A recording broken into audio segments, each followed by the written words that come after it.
All right, I've almost got the timing down. I just have to modify it a little more. Anyways, hello chat. Hello Atomic. Hello Dealix. Shuffle play. We're doing Unit 2 today. Water. We're doing Unit 2 today, and we're not going to go over it as in-depth as we did Unit 1. Because Unit 1 was Unit 2 is very much like Unit 1. That's what I want to say. So, we'll go over things like differences between Unit 1 and Unit 2. There is a VC. If you join the Top Hats Operator Emporium, what's it called? Not intended. Acronym not intended. Rattled your brain. Oh boy, you're gonna have fun with Unit 2 then. But yeah, no, so we'll be going over everything different in Unit 2 as well as the new things in Unit 2. Speaking of, I made a Discord server called Top Hats Operator Emporium, which is specifically made to help find reactor operators that know how to manual certain systems. On it, you can receive certain certifications, such as certification for doing condenser in Unit 1 or condenser in Unit 2. There's a lot of options. So we'll be starting that shortly. Yeah, acronym not intended. It was just funnily the acronym that came out. Yeah, it came out to be. Hey, let me post the private server link and then pin it. There we go. All right, in game. This should work. Perfect. So, we're already in Unit 2, and now we just gotta wait for people to join. Quick Dealix, it's a junior op? I think that's the case. We'll have to see. And I can stare... hold on. I can stare people down from this window. It's just... gotta get the angle right. There. Oh. They vanished. Yeah, we'll have a voice channel. There we go.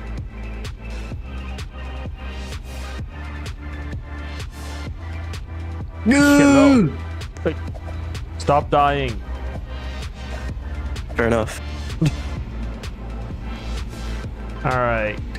Go on the road. Yeah. I don't know how many people are going to join for Unit 2 instruction, but we're doing Unit 2 instruction. Yeah.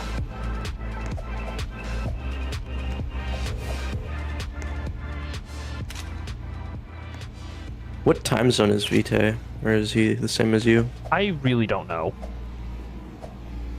Because he seems to get up like either really late in the day for me, or yeah.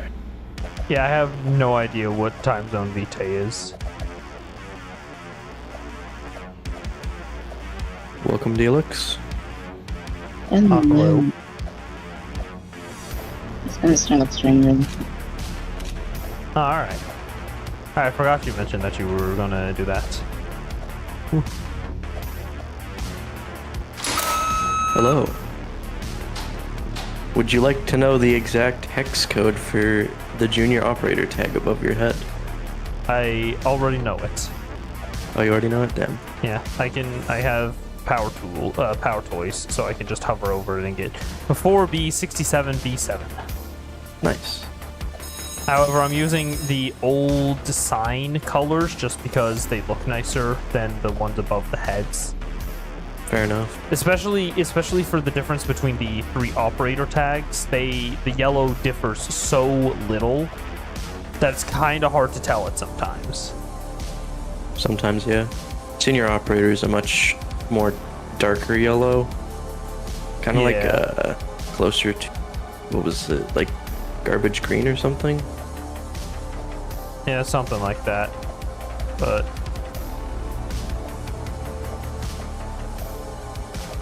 we'll wait a few minutes for people to get ready and get connected and all that fun stuff. What's... Yeah, I know the HPFs are disabled.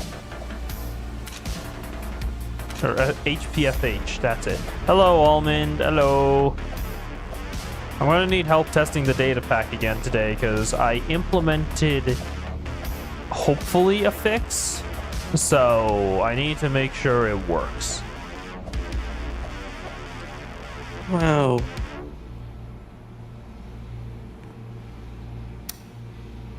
Okay. That's Unit 1 startup. High humidity. Special procedures, turbine control. What in the world is that? What? Can't stay up Oh, late, I'm though. just- I have to be up at like 8 a.m. tomorrow. Fair enough. Yeah, last night was just kind of random because yesterday was a long-ish day for me. I got home much later than I normally do, and I started streaming much later. So it was also the fact that I was doing development for a few hours before I even was like, okay, I need people to test it. But that test I think went very well. People seem to enjoy it, and it mostly worked first time, which was an actual surprise.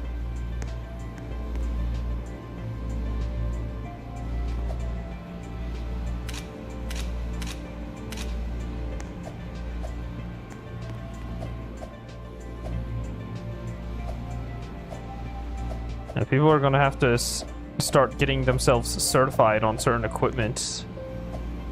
Like Vitae, I know I've already given Vitae refueling and I think, yeah, refueling and Yeah. Feedwater Bay certifications. No, thank you. I'm not going to pay to fucking download a manual. Where are you looking for manuals? Fucking terrible. Hold on. Get link. I'm just gonna fucking download it using this tool.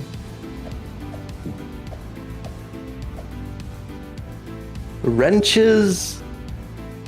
Oh wow, homeless wizard. What? It's like everything you can see in the sample image. Oh, there's chicken. I didn't even realize. What are you even looking at? Very funny things. Right now, I've been dealing with my laptop buzzing, so any ideas on how to revive my laptop, let me know. Well, typically a buzzing would mean a loose screw somewhere, so tightening screws up might be a good idea. Dusting it, getting like a compressed air can is also a good idea. You kind of need to do that every so often.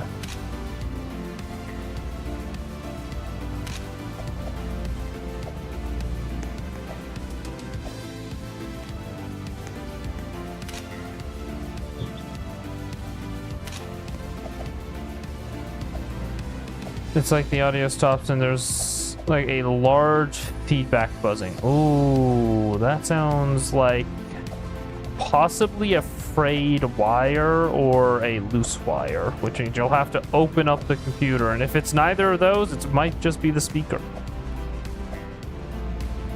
I don't know how to fix the speaker, so RBWR for dummies. what are you looking at? A thing.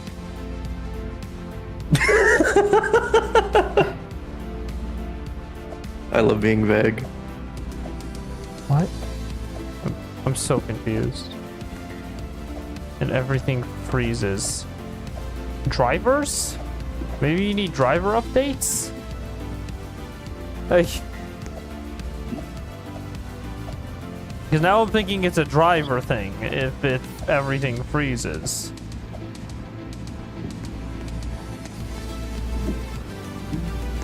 I mean,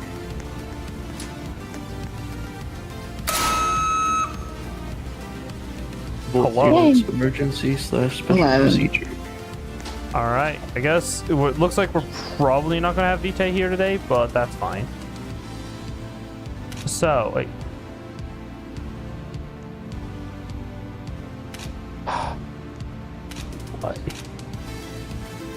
They're all up to date. I'll make sure of I it. think so. All right, I guess we'll start the instruction now. Just gonna pick up some useful things. So to start off, this is Unit 2. It's supposed, as far as I'm aware, it's supposed to be modeled after the reactor control room from the China Syndrome, a movie that released in 1979. Here's a little fun fact I like to spout. The China Syndrome is a movie about a nuclear reactor almost melting down. And it released less than 2 weeks before 3 Mile Island. Ah. Yeah, I mean, let's just try to solve your problem. All right. I hope it goes well, Almond. I can't really, unfortunately, without physical access to the device, I can't do much to help. So Unit 2 is newer than Unit 1. However, in the lore of the game, Unit 1 has been digitalized, while Unit 2 remains analog. The actual reason for this is that Unit 2 is supposed to be more difficult than Unit 1. Which also means that it gets a lot more point gain than Unit 1.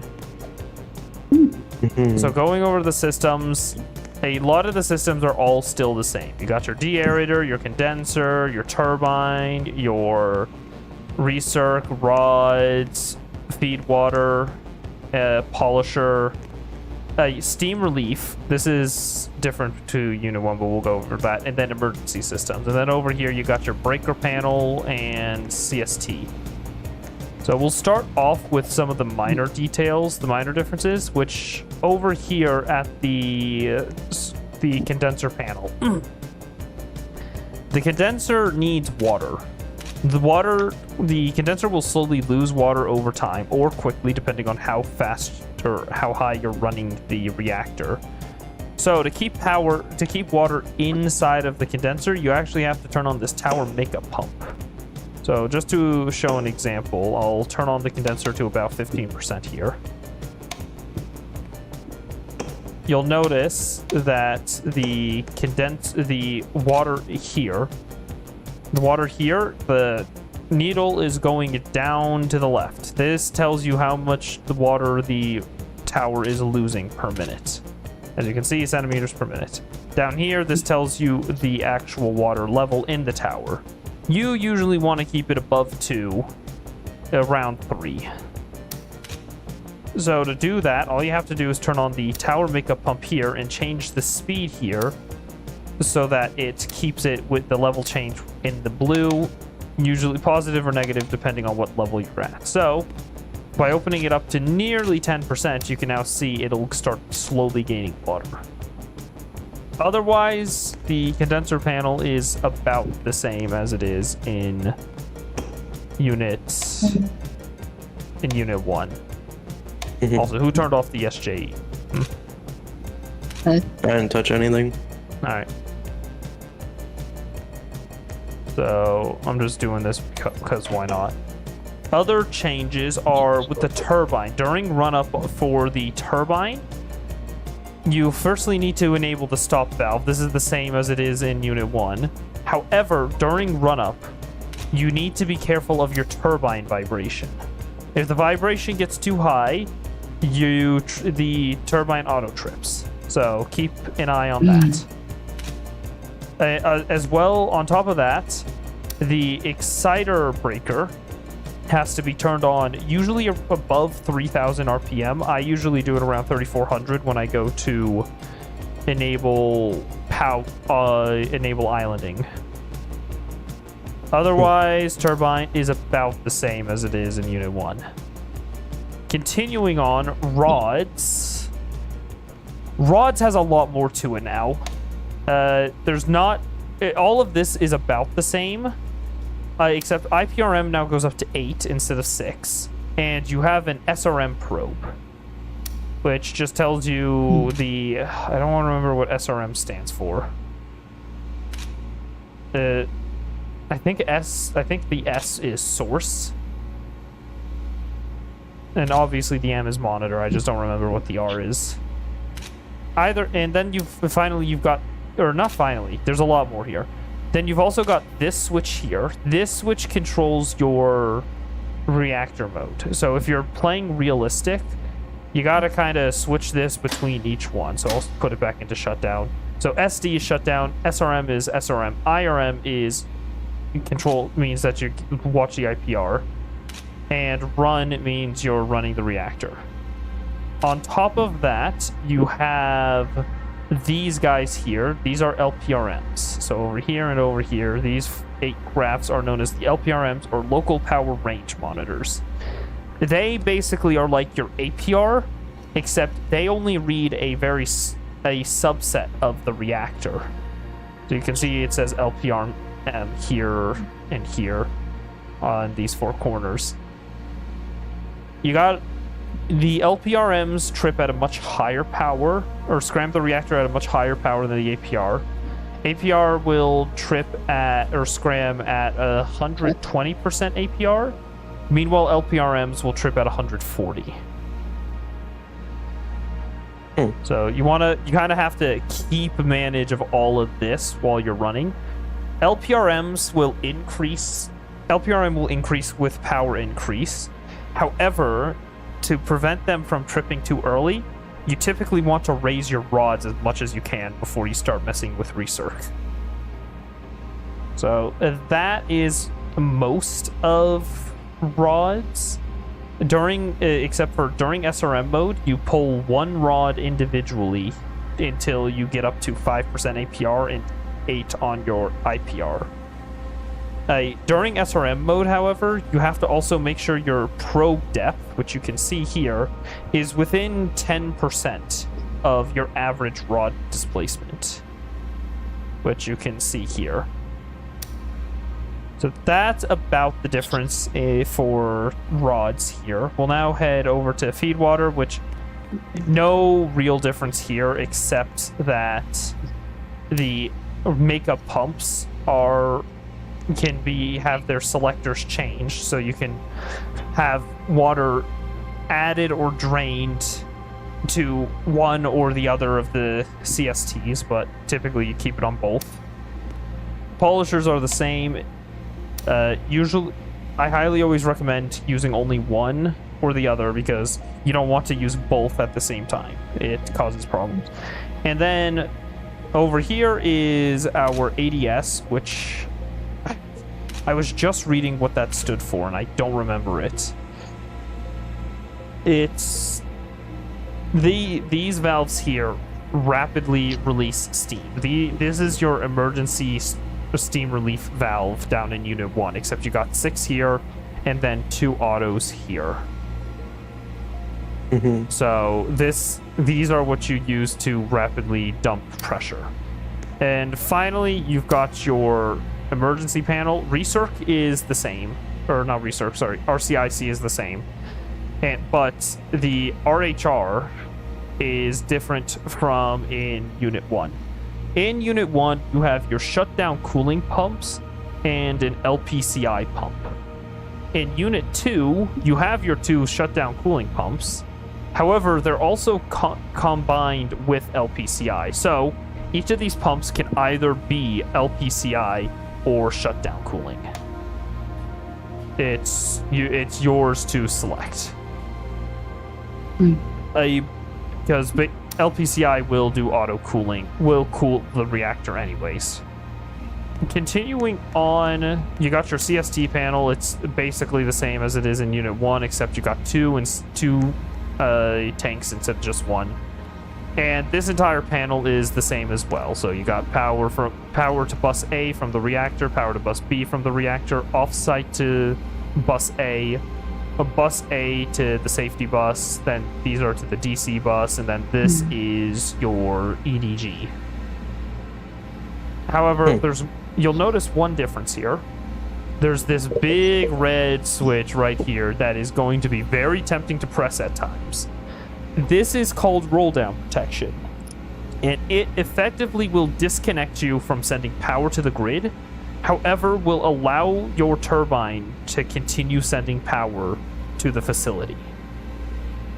So, but while roll down protection is disabled, you are incapable of syncing to the grid, and you're also incapable of keeping the turbine up. So you use this in emergency situations only.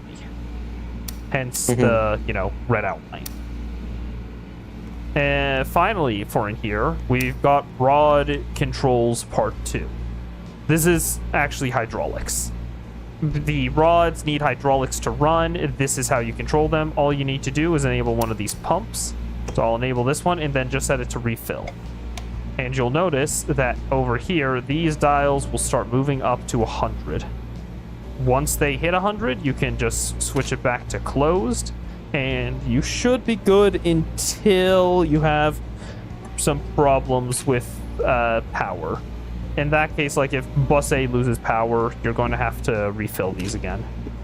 So I'll just do this, and that is basically Unit 2 MCR. Otherwise, it's just mostly visual changes. You can look around and see that it's not horribly different. Obviously, because it's all analog instead of digital, it has lag to it. So if I were to enable, if I go over here and enable these recircs. By the way, these switches, they do not turn like these switches. Any pump enable switches will only flick one way or the other. But nope. Yeah. Great. So basically, you'll notice that. Please, thank you. So if I start turning up the, RC. I can't use RC1 because we've got shutdown cooling. But if I were to put up RC2 here, you'll see that the pump valve starts opening, and you'll notice that where the pump valve is, the circulation flow is not exactly equal. So if I put this to 20, it should reach 100, but you'll notice I stopped moving it, but this is still going. Hence what I was talking about with lag. This isn't like actual game lag. This is pump lag. So that is... I'm going to trip these two and shut them off again. Oh yeah, that's another thing you have to watch out for. Your circulation flow has to be... or the flow of a pump needs to be low enough to actually disable your inlets and outlets. If you don't wait till it's low enough, it won't let you close them. So continuing on, we're going to actually leave Unit 2 and head to Turbine Hall. So follow me.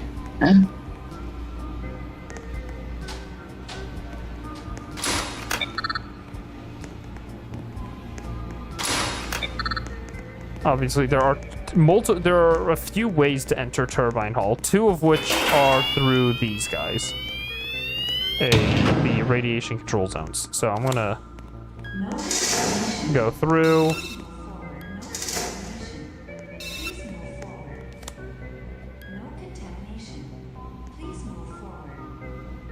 Did you scan it on the wrong one? And so you've probably all seen the Turbine Hall before. You have to go through it during the walkthrough. We'll start off here at the conductivity testing lab. The conductivity testing lab is used for the polishers in Unit 2, so I'll teach you how to do this. Firstly, you come over here and grab yourself a flask. It's this guy here, the beaker with a yellow sticky note on it. If you click on it, you'll get one. And following that, we leave this room and have to go down. Down, down, down. Yep. And I mean down. Yeah, all the way to the sky right here. Yep. And then you've got, these are Unit 2's polishers. These two giant balls. You can also see Unit 1's over there, but you can't do anything with Unit 1's. So for Unit 2's, you can see they're labeled 1 and 2 for polisher 1 and 2. All you have to do is take out your beaker and click on one of the taps. I'll get a sample of 2 if somebody wants to get a sample of 1. I got one. Yeah. And now that you got a sample, we can head back upstairs.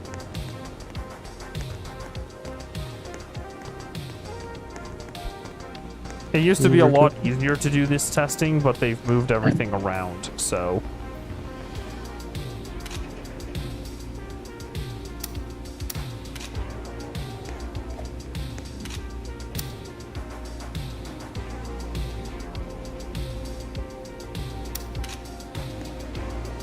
So, we'll head through these doors again and back to the conductivity testing lab. And all you're going to do is, I'm going to sample it first so that you guys can see. What you're going to do is click on this empty spot right here. So if you click there, it'll place it down, and then you click on this little probe guy. Or I think, can you click over here? No. So you click on this little guy here, and it'll insert the probe into the water. And this is the conductivity of the polisher.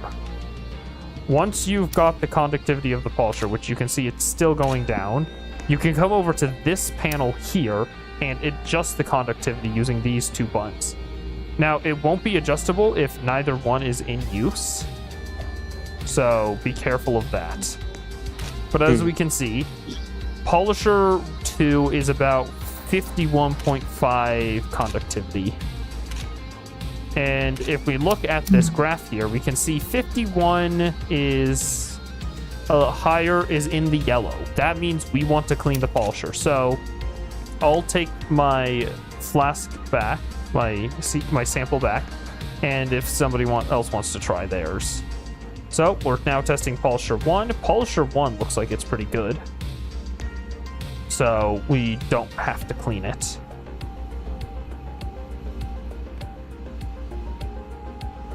Alright. If you want to, And and then we'll test, and your sample will be the same as mine because we both were Polisher 2.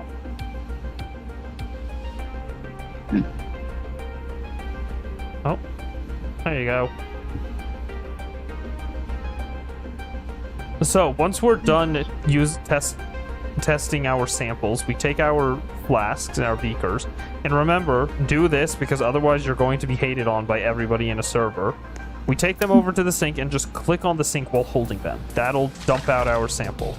Now, if we need to go grab the sample of another polisher, we can go down and do that again. However, in this case, we're done here, so we pull it out and click on this trash can with it. And that'll throw it away. So continuing on, before we continue with the polishers, I'll just quickly introduce everybody to the de-aerator hull. The de-aerator hull is where you go to fix the rupture disc when it ruptures, which is something I don't think I mentioned. The de-aerator in Unit 2, if it gets too high pressure, which we can see here, if the de-aerator pressure gets higher than 2 bar here, it will the rupture disc will rupture and the de-aerator will never be effective until it's repaired. Over here is where you actually repair the rupture disc. So the first thing that has to happen is once the rupture disc is ruptured, the operators in the Unit 2 MCR have to completely close the de-aerator inlet and then mark it with a repair tag. Once that's done, these 2 valves can be fully closed. Once those valves are fully closed, you can click on one of the 4 screws on this guy here, and that'll start unscrewing the rupture disc containment. Now, once the containment is off and on the ground, you'll see there's these little screw panels on the sides. There's 2 on it. You have to click on each of those to be able to take the top off of the containment. And once the containment top is off, you can click on the rupture disc to remove the broken one.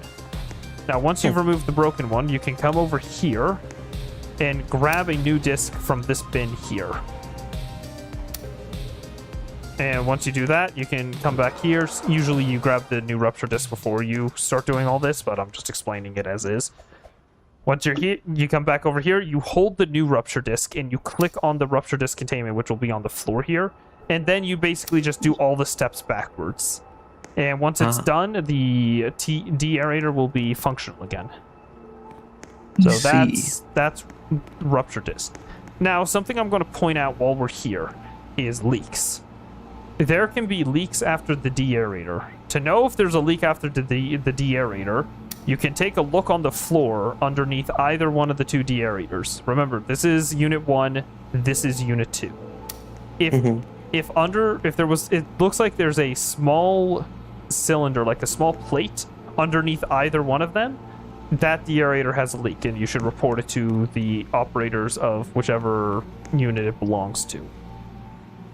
Another way is, if you can't see it, if you pull out your Geiger counter and just kind of walk around, if you're standing in a puddle, the radiation is going to be significantly higher, and it should start beeping.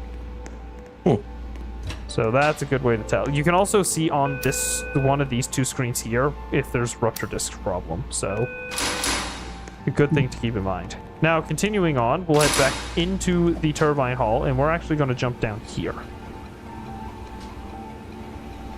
Once we're down here, we'll go through this door and head down these stairs. Down just one level to the conductivity testing lab, or to the polisher controls.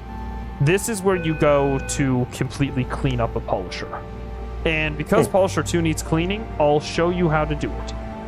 But first things first, you click the bypass of the polisher you want to clean, which in this case is Polisher 2. So we'll click this guy to point it downwards so that the bypass is enabled. Once the bypass is enabled, we want to go over to this panel here and find the polisher we're cleaning, which is over here.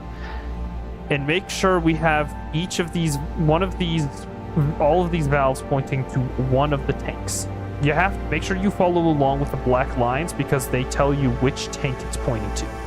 These three guys are the tanks. So we either want tank 1 or 3 to begin regenerating the polisher. So in this case, I'm going to do tank 3. You'll see that this guy is facing upwards, so it'll go through here. And this guy is facing right, which means it'll go up through here into this tank. Once we have a tank selected, we go back over here and click on water. When we click on water, you'll notice that the water light will start blinking, the polisher light will start blinking yellow, and the tank light will start blinking red. Oh, Vitae's here. Oh, Vitae. Vitae shouldn't have lost too much. I know he knows a lot of this stuff already. Yeah. Anyways, so polisher regeneration takes a hot minute. So typically, somebody working on turbine will come down here, quickly start one process, and then go back up to turbine.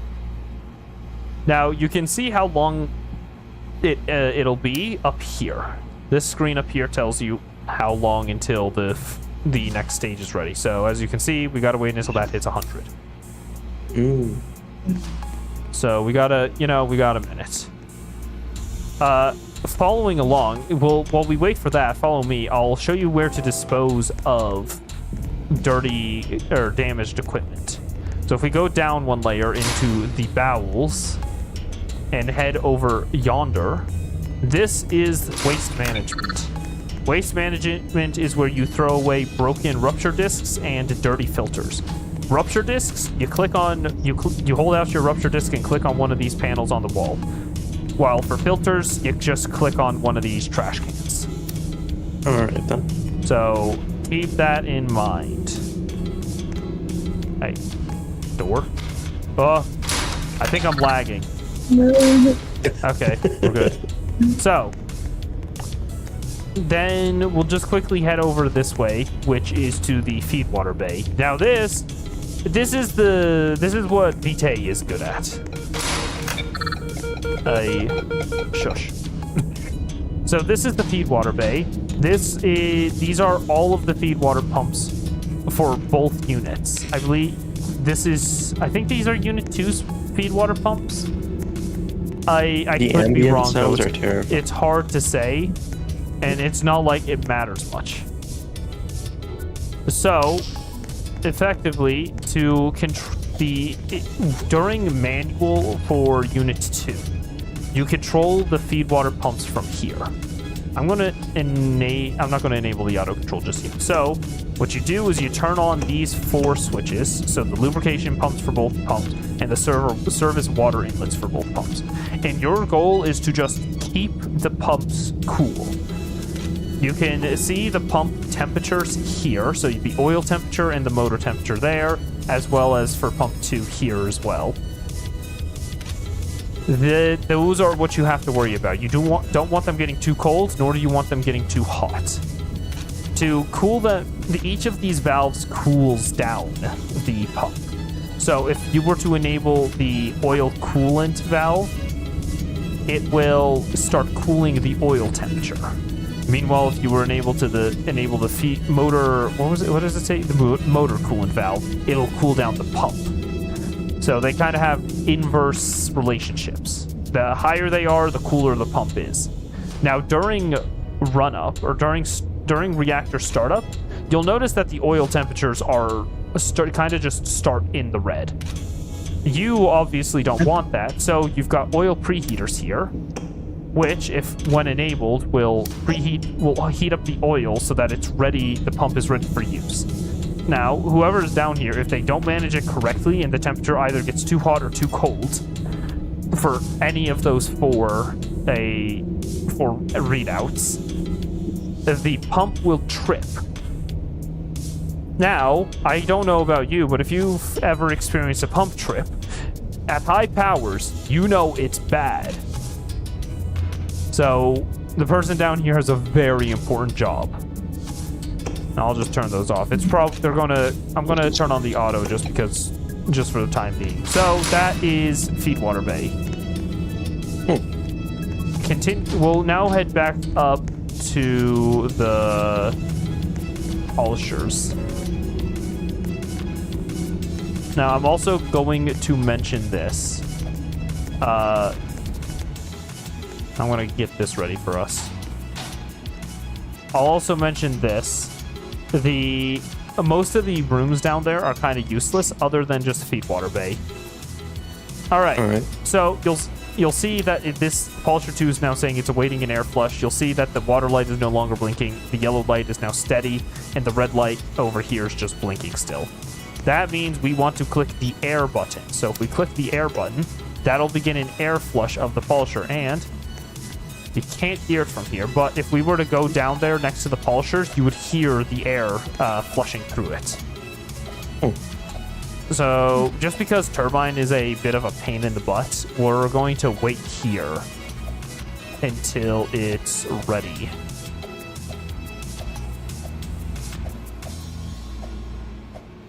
So, as you can see, flushing with air. In the meantime, I'm going to actually add a few more certificates to this server, because there are a few more that we need that I kind of forgot about, such as supervision roles.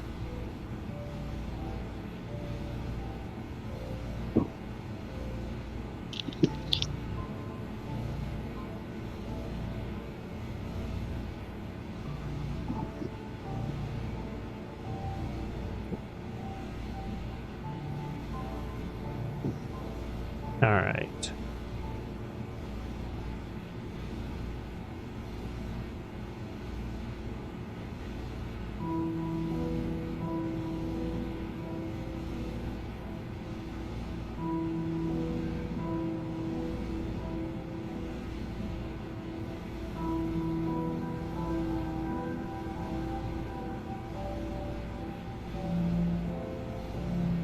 All right, so for supervision certifications, there's demand stability, maintenance call, And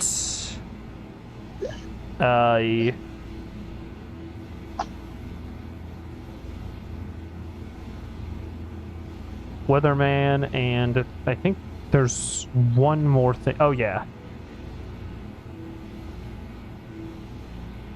Cool. So there are four certifications for supervision duties. Currently, as it is currently necessary, only Vitae and I have access to those roles.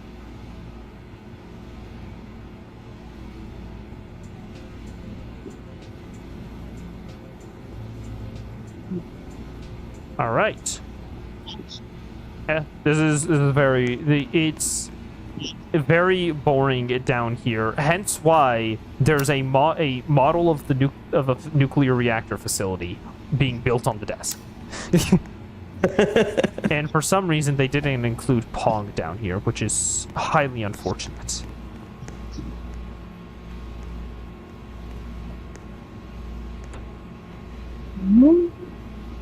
Well, guess we could. Yeah, we just kind of wait. In the meantime, hydrate. What? No. No. No. Yes. No. Yes. No. Yes.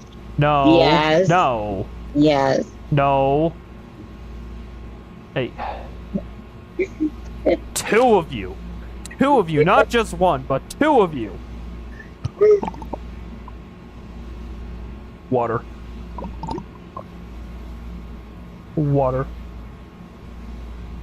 All right. Oh, looks like we're ready for the next step. So you'll see here that the polisher light is now a solid red. Up here it says that it's empty. And over here you can see that the tank light is yellow. So the first thing we're going to do is just kind of hit the button on the tank. This will start cleaning up the tank and prepare it for the next polisher change. Then what we want to do is point our polisher to a tank with a green light. So there will always be at least one tank with a green light. And you can have two at some... Like, if I were to just let this finish, we could have two. You will never have all three tanks filled. So don't worry about that. Anyways, so once you've got this going, we want to point our valves to the second tank here because it's the one with the green light. So let's see if either of you can figure out how we're supposed to do that. Point regen tank 2 to polisher 2.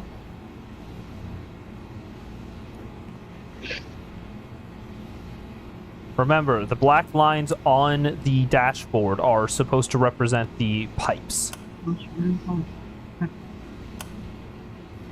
All right. Yep, you got it. And now, if we click the tank with the green light, you'll notice it'll start blinking green, and our polisher will start blinking green, which means that it is refilling.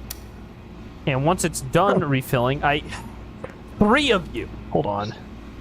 What? Don't drown the man. Water. I did nothing wrong. I'm not the reactor. You don't have to drown me. You do not have to do that.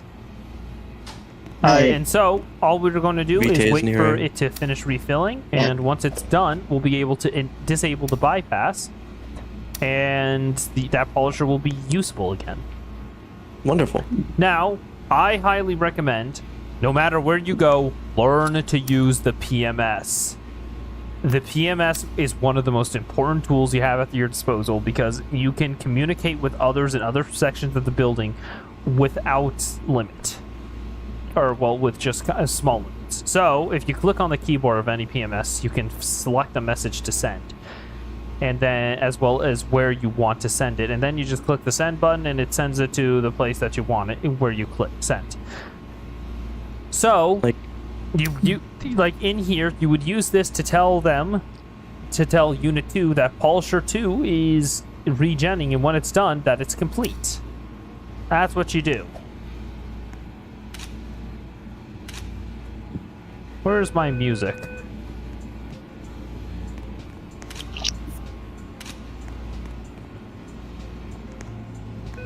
So we're halfway there. Wowee. Wow. Wow. One of the fun things to watch is if you look at the polisher level, you'll notice it slows down a lot around the center there. So around 2 meters, it significantly slows down because these things aren't boxes, they're spheres.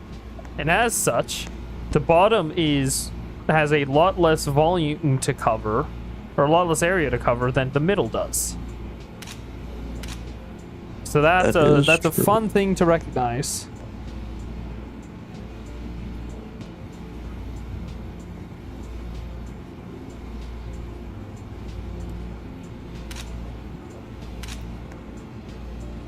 So 86. Got a little bit longer to wait. And then I'll teach you guys turbine control.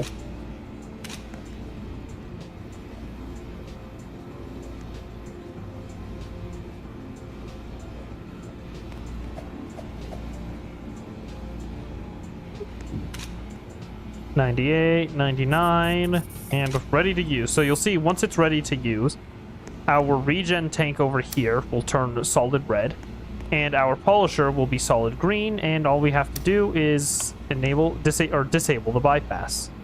Remember, this down here is the bypass. Yeah. All right, and we're done here. So I'll turn off then. the lights and Into the elevator. we'll head upstairs to where we need to do the next step.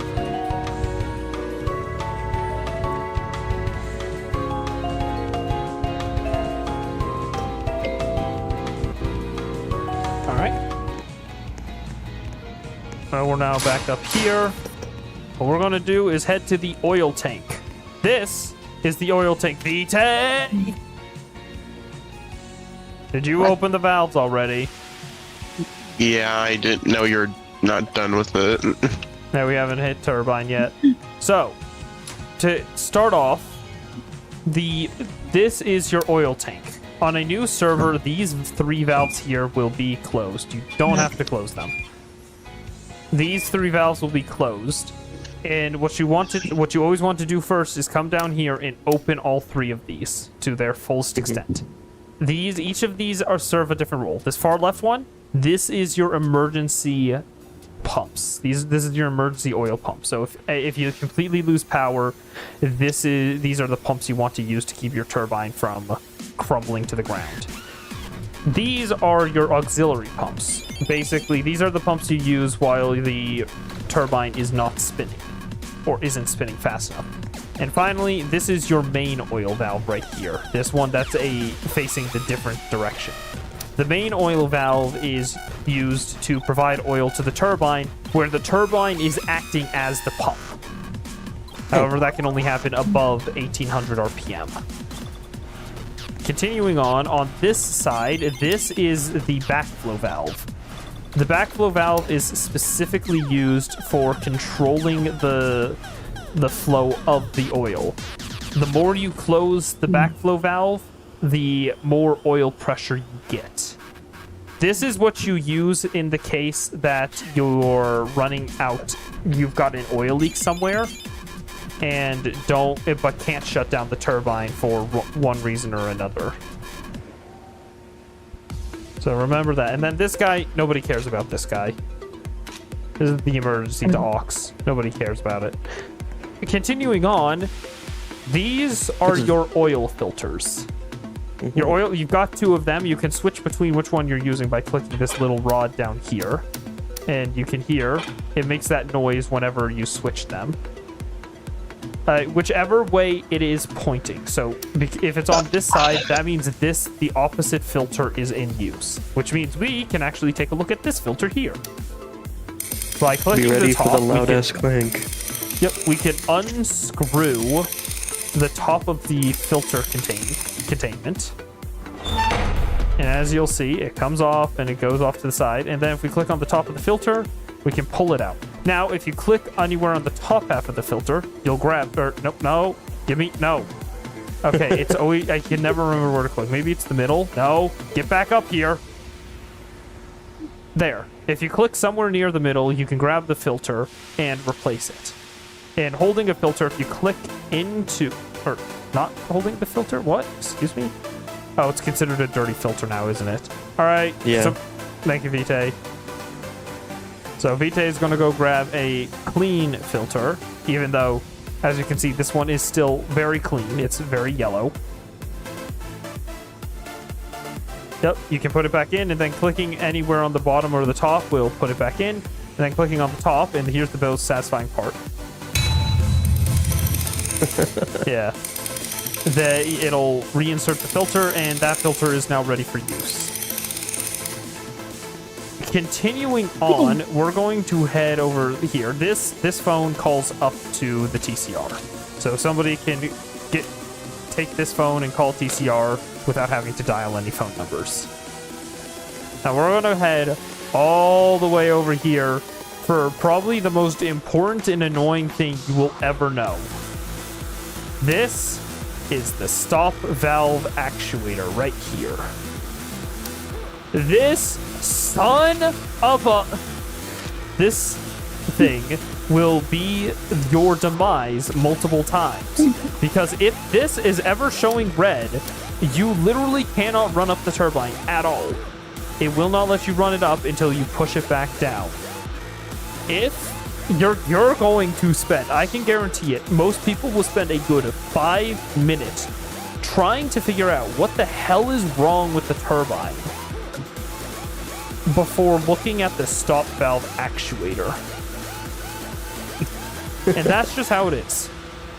So if you ever are having, if everything is ready for run up but you can't turn the stop valve, check the stop valve actuator. It's probably that. Now we're going to head over this way because we're going to have to head downstairs a little bit again. And you know what? We'll discuss these in a moment. So if we jump down here. All right. If we jump all the way down here, we want to take this ladder over here. Now, these ladders are very janky, so you're going to have some fun climbing it. But once you're at the top, once you're up here, Vitae's already beaten us to it. You're going to climb this ladder here, and this is the air control. I can't remember its actual name, but this is the generator air control system. Basically, what you want to do here is, this is what you use to make sure your generator doesn't overheat. To make sure it doesn't overheat, you open the cold valve, like Vitae is doing right now. Typically, you keep the cold valve open to 100% at all times. There we go. And then the warm valve is to prevent tripping from high humidity. So we'll just open it up to about there, just to prevent some humidity trips. Extremely high humidity will negate that, and that's when things get annoying, but you'll figure it out as time goes on. So that's all we need to do down here. We'll then take the staircase and head back up to the 3rd floor. Oh, please. Don't worry, I'm sure it's fine that we're jumping on the pipes. Yeah, they're sturdy enough. Then we'll head back in here. Where's...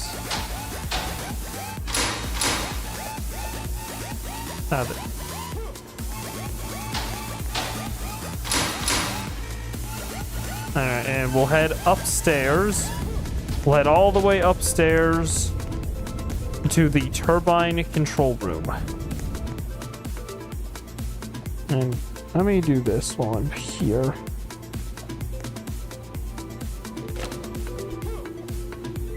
Alright, this is the turbine control room. Over here is all the Unit 1 turbine stuff. You don't really have to worry about it. Over here is where things get tricky.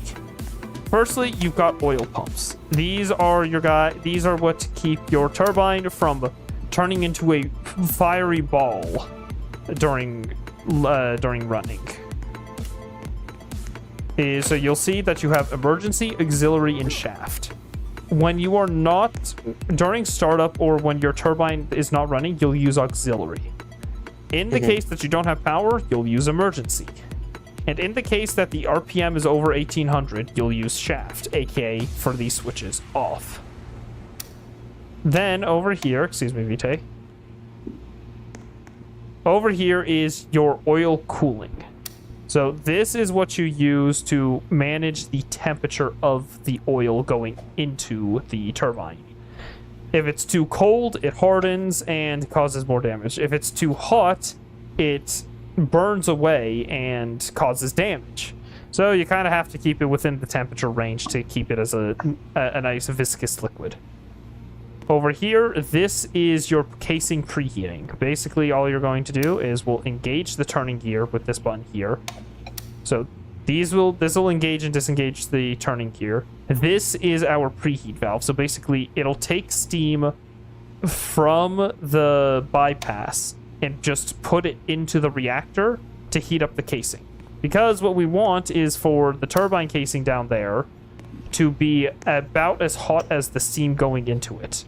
We don't want it to be cold because then we lose all of that power to the temperature being converted. So what are you doing? We want that open. So we'll open up the preheat valve. Well, we have no heat. We have no heat, but it doesn't matter. But so long the preheat valve can be open until we don't need it. The casing heating rate do anything? The casing heating rate tells you how fast the casing is heating up. So it tells you how many degrees Celsius per minute the casing is warming up at. Does it not damage it? No. This can't damage the turbine. And then finally, the turning gear. Once it's engaged, and you're ready to start heating up the casing, you just turn on the turning gear. It's engaged, and you'll see that the RPM of the turbine will head up to 50.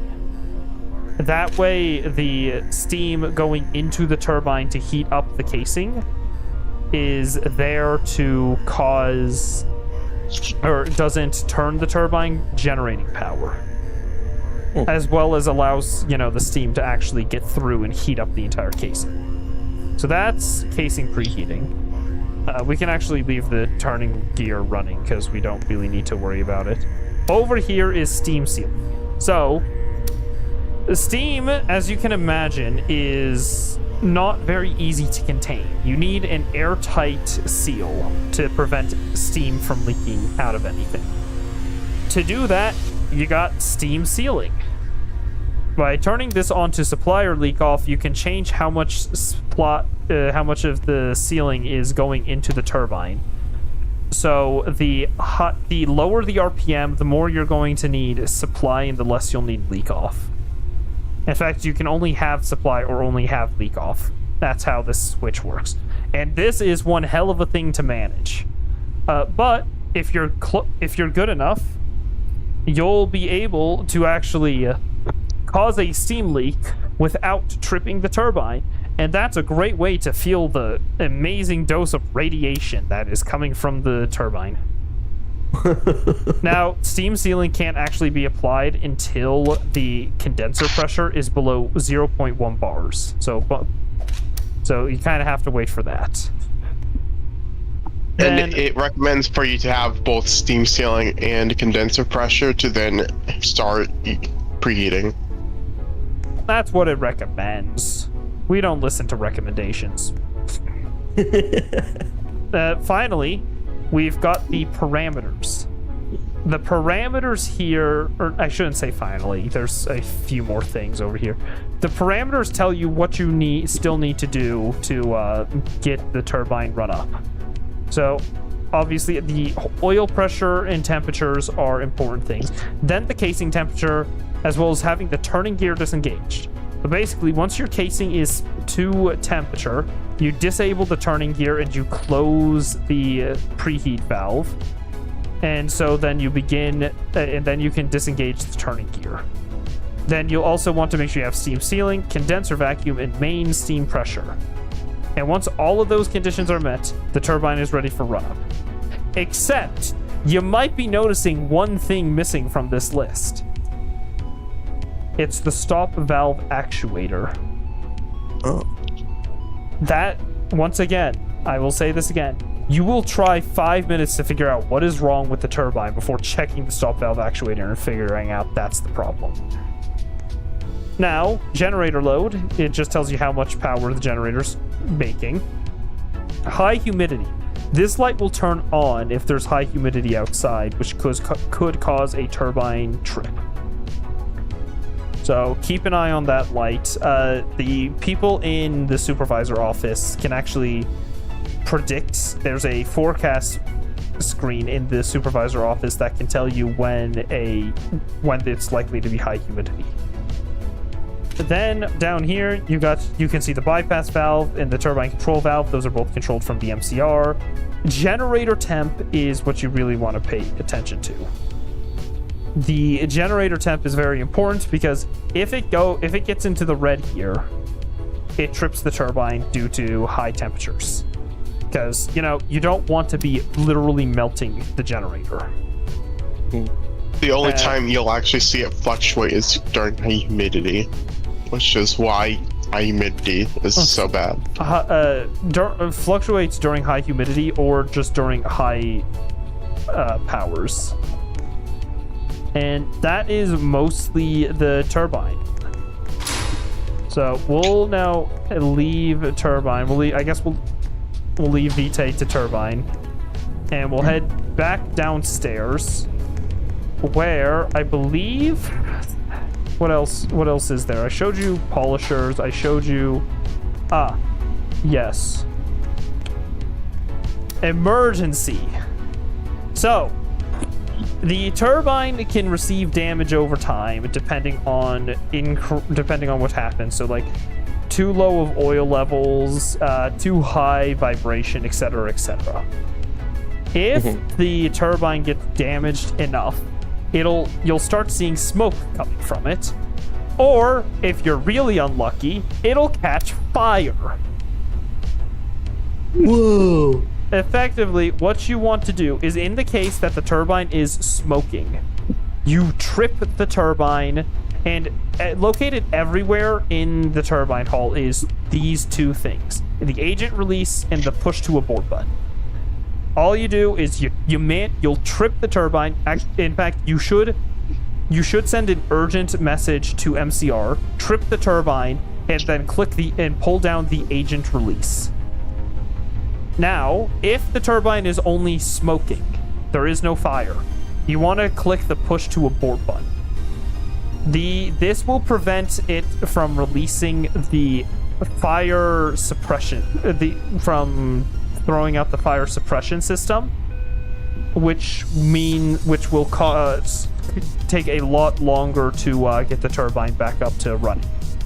However, if the turbine's on fire, you do everything I just said before, except you don't push the abort button, and instead, you leave turbine hall entirely. You want to once this agent release is pulled, you get out of scot. You have to, otherwise it will kill you. Trust me, I would know. Of course you would know. So yeah, once this is pulled, and if it's on fire and this has been pulled, just leave, because it's going to release an agent which is a toxic chemical for humans to inhale. Ooh, yum yum. I want to inhale that. Don't inhale it. Now, there is the fire suppression system is a very important part of the entire thing. Oh, I know where we should be heading next. Continue follow me while I talk. So the fire suppression system obviously prevents fires, but it also means that it takes a while to get the turbine back up and running. So once you pull it, you'll want to call a number. I think it's like *#99. Hold on. Yeah, that is it. So if you call *#99, you can do one of 3 commands. Silence will silence the alarms. Oh yeah, by the way, these are the CST tanks. These are your condensate storage tanks that hold excess water. Or emergency water, I should say.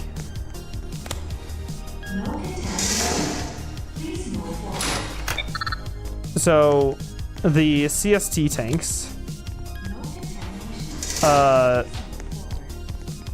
yeah, no, not the CST tanks. The fire control panel, the master fire control panel, will allow you to silence the alarm after you have pulled the have pulled the fire suppression system. And then there's also the command for refilling it, which will refill the fire suppression system. So in the case of another fire, you can fire it again. And finally, there's lockout, which basically means you cannot use the fire suppression system during that time.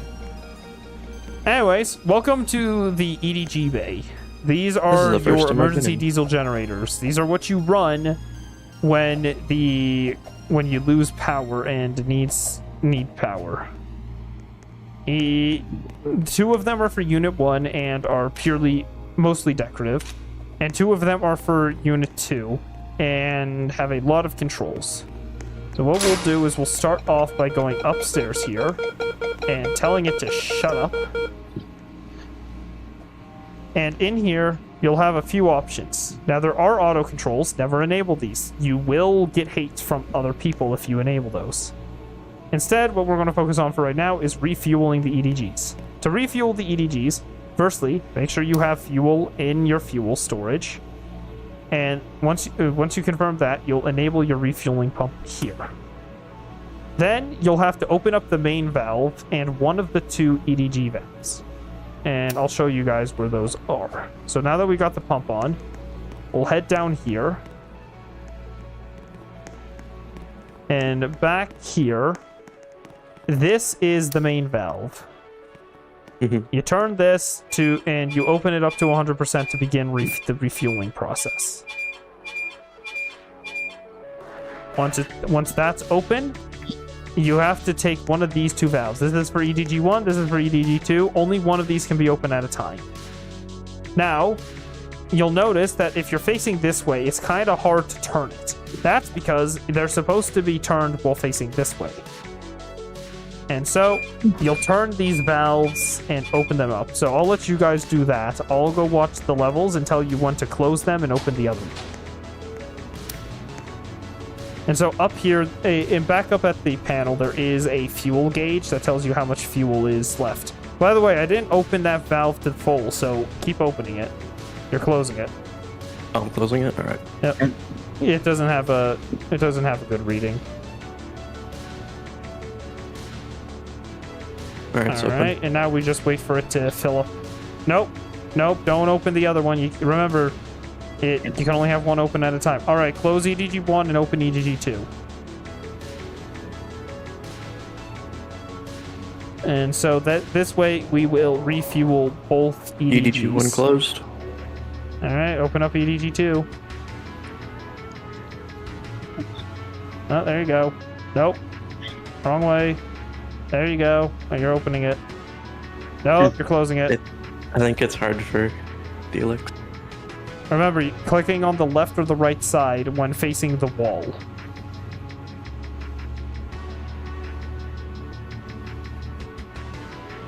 Oh, that's closing it. Alright, there you go.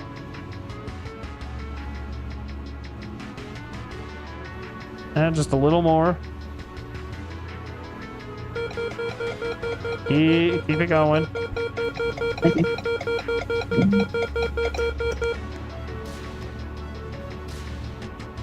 Keep it going. You still got a bit more to go. Nope, you're closing it. Oh, no, the wrong way. There you go. Alright, EDG2 is full. You can close the valve. And you can close both the EDG2 valve as well as the main valve. Okay. Now, when your diesel storage gets low, you can call the EDG maintenance crew at 0027, and call for a refuel. And they'll get more diesel in here. I'm just going to quickly do that because it's not... It takes a while. So they will now get a EDG refuel soon. Oh, it's fun watching this.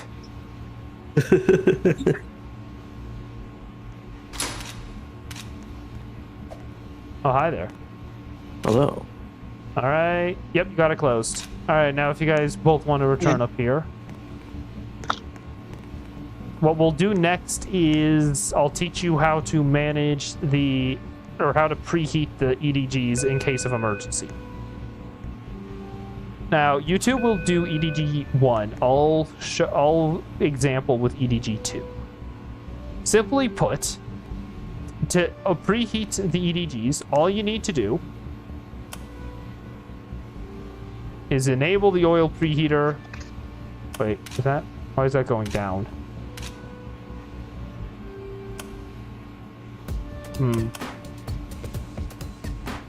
It should be going up. It's literally called the oil heater. Oh, I think I need to enable the water heater as well. So basically, you just kind of have to manage this system and get everything into the white. So out of the red and into the white. And if your EDG is preheated, it'll be able to start up much faster than when it's not. So you guys control EDG 1 and get it preheated.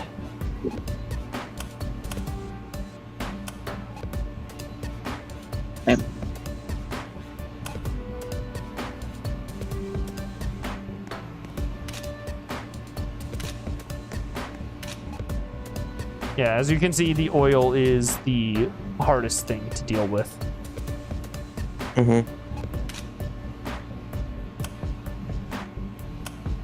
Right, there should be.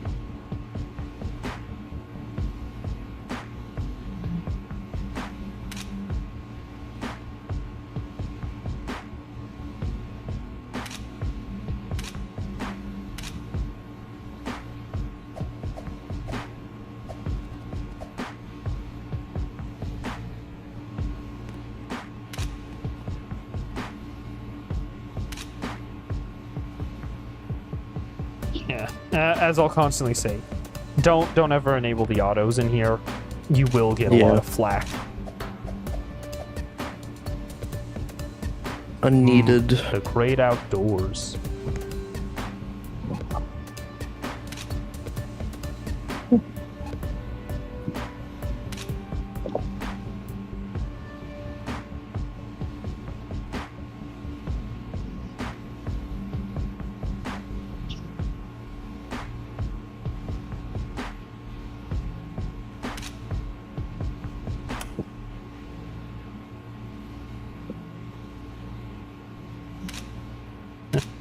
And the nice thing is, once it's preheated, you'll see A2 here will disable.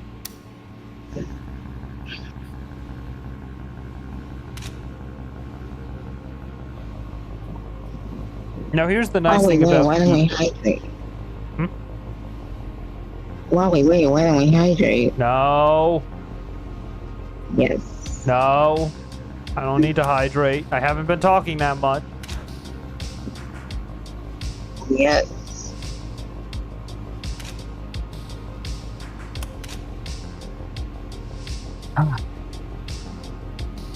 Once again, not the reactor.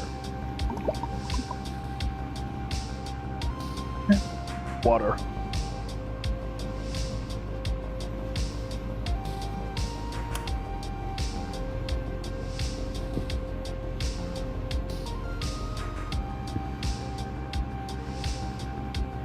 One thing I'll tell you guys is that even though I'm the owner of this Discord server, I don't have the EDG certification. Oh. Because I don't do EDG often.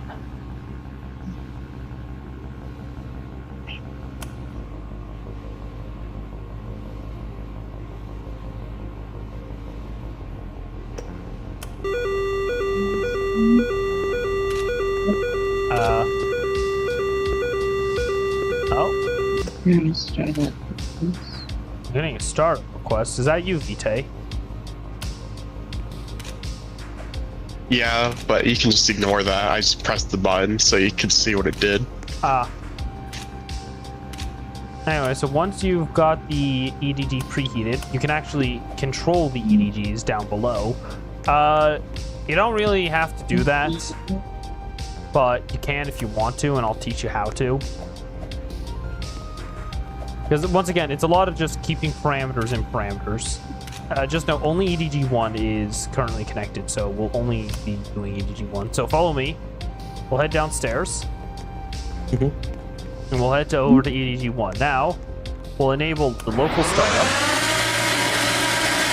That is loud. Yep. Yep, welcome to the EDGs. We'll want to turn on the fuel pump. And you know, you're just you kind of have to wait a little.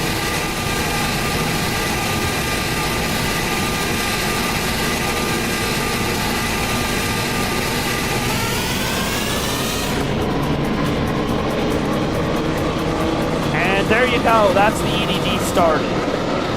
Wow. As you can hear, it is extremely loud. Most of these you can just set to remote, and it'll automatically control it that way.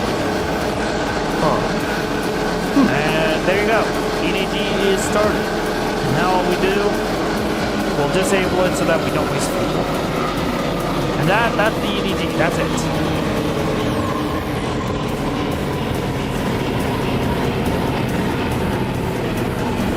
There we go. So that is EDD Day. So congratulations, you guys have now basically learned everything to do with Unit 2. Amazing. Time to go have lunch. Yeah.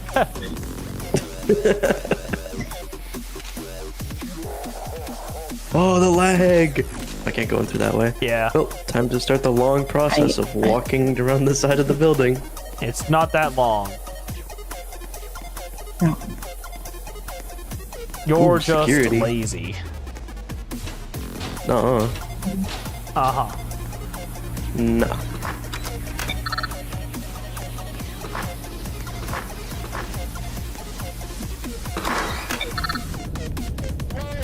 So I think what I'm going to do is I'm going to start up Unit 2. And I would recommend you both be there for Unit 2 startup so that I can show you the rod pulling sequence. But I'm going to start up Unit 2 so that we can cause a few turbine problems. Oh. Vitae, could you please lower the oil so that it's just barely functional?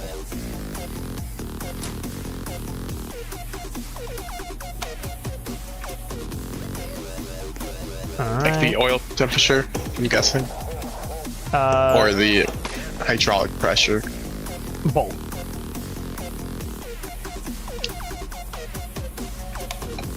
So, I pretty much got everything down with cooling tower and condenser. alright.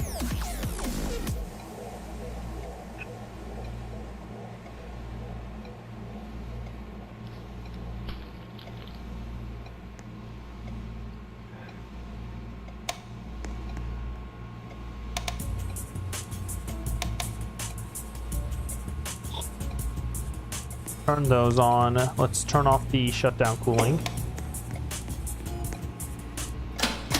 Oh, too far.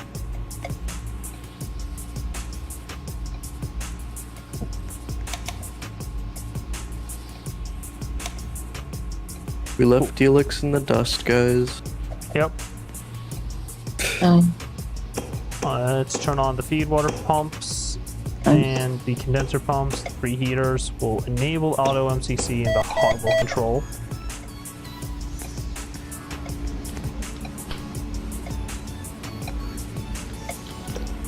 I got my cat feed.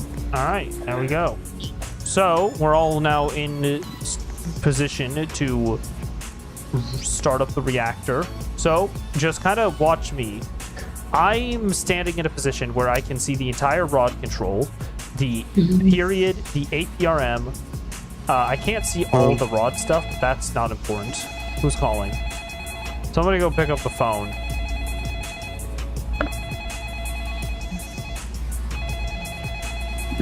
You can do that. Alright. What'd they say?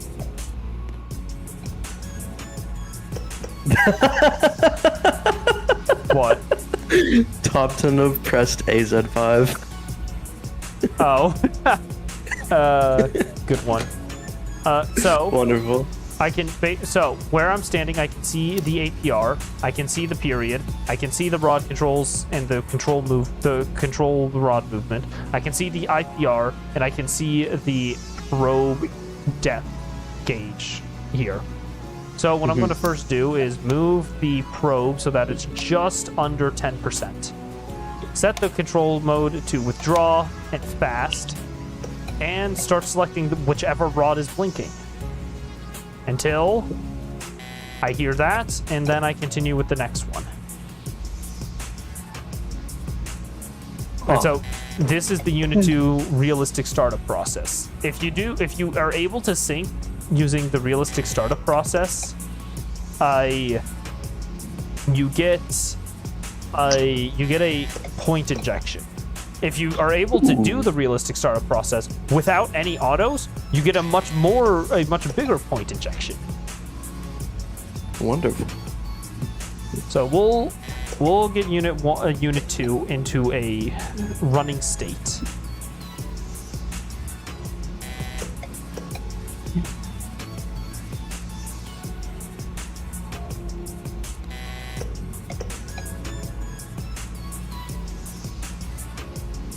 So during the startup in Unit 2, you also have to keep an eye on the SRM period, because that can cause a reactor scram. So while you're not only keeping an eye on the reactor period, you have to keep an eye on the SRM period. It's a lot. But once you're good at it, you're really good at it. Bless. Thank.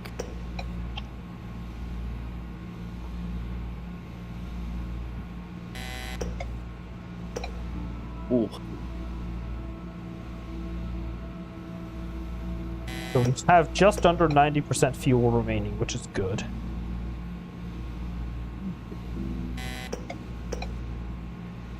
Just a quick question. Yeah. How will people be able to find the TOE Discord server? For now, it's just mostly through invites. All right.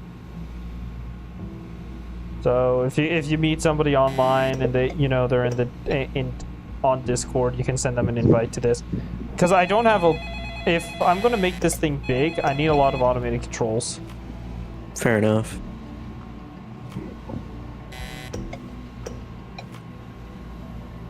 And I just don't have the time to make automated controls for all that. Vite, stop calling us. Okay, and here's an important section. When you get to rods 4-4 and 3-3, you're about to start raising rods that you've already raised. So at this point, you kind of want to raise up your SRM by about 20%. Vite, shut up.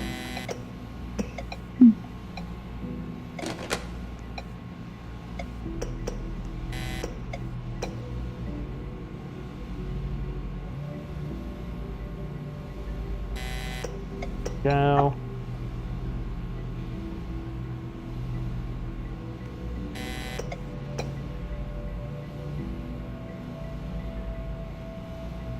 We must turn Vite into scrambled eggs. All right. Throw him in the Throw him reactor. into the turning gear. Oh, fair enough. Actually, that is exactly what my status currently is. Annoy me one more time, and I'm throwing you into the turning gear. Can I go in the turning gear? Probably not. It's not a pleasant place to be. Yeah. Also, it damages the turbine. Oh. But if you have a life insurance plan, your family gets a lot of money. Yeah, that's assuming you'll have a life insurance plan after I throw you into it. If you're annoying me enough that I'm willing to kill a man with the turning gear, which means that we're also going to have to repair the turbine, I'm going through the process to make sure your family gets none of the money. Oh, Oh, that went dark really quick. Yes. Still, isn't that technically considered intentional manslaughter? Oh. Holy crap. What? Okay. So I almost scrammed the reactor because we almost went below 20 seconds period. So you'll notice now I can't pull this rod anymore because of IPR block down here, which that's because the IPR is no longer in the red. So what I have to do is switch this switch to IRM mode. And now I can continue pulling rods. Wow. Ow, my fingy hurts. Oh, that hurts.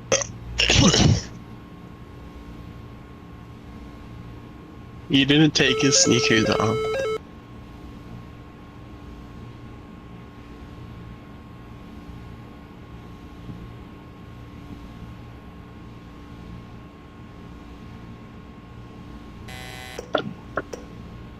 Among Us.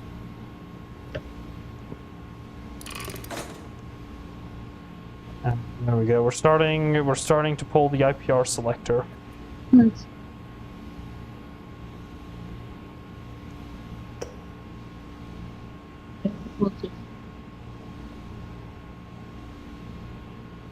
Realistic startup is slow, but you know, it's kind of fun at times. And like you said, it can be rewarding, right? Yep, it rewards you with points for doing it. Wonderful. It gives you points where simple startup, which you can select on over here, Yeah. does not.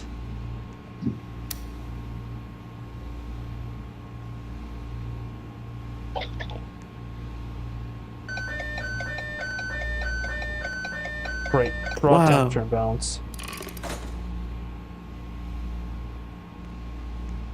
It's almost like I have no control over that right now because... Oh my goodness, shut up!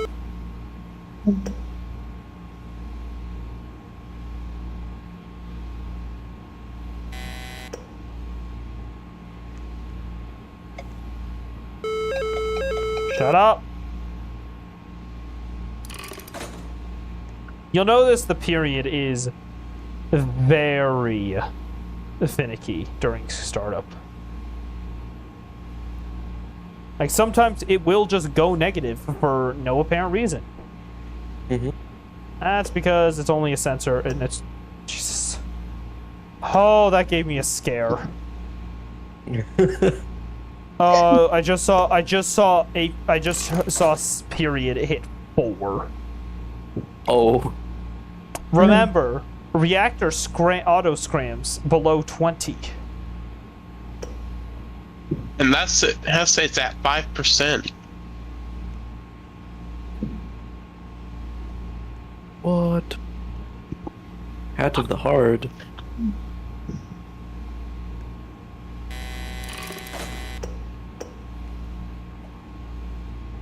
Alright. Just a little bit further, and then we'll be able to switch to run mode. Now, because this is a learning process, I'm going to enable a lot of the autos. Because we'll be down in the turbine hall for most of this. I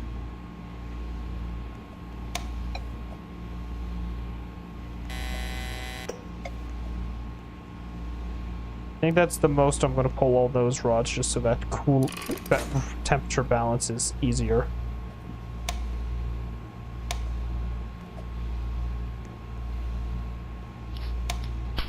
Come on, just a little more.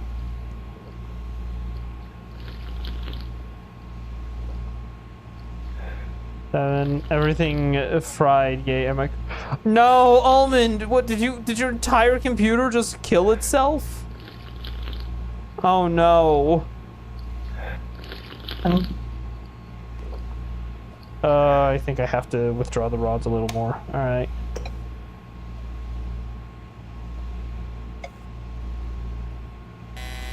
Cool.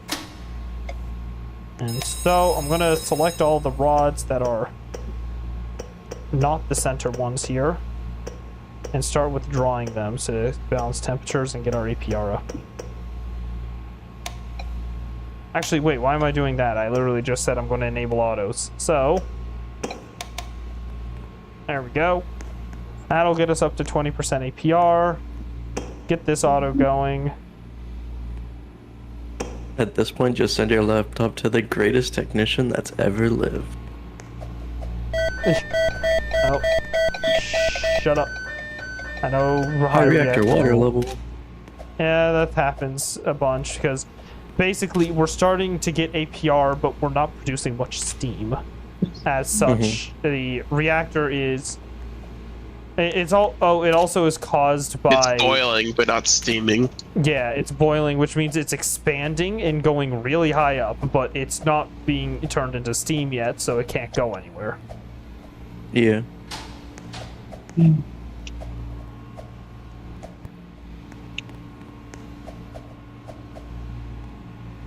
Blub blub blub. Blue blue blue blub blub blub. You know what? I think I'm going to intentionally cause a rupture disk. The rupture disk to rupture. So that Last you time guys. that happened, I was near the CST or whatever, and it hurt my ears. Yeah, that sounds about right. All right, we're about 20% APR. And we just went above 200 degrees. It's acting like it. I just hard restarted my laptop because everything I had open to run diagnostic all went into program not responding. Great. It sounds like you're having a fantastic time.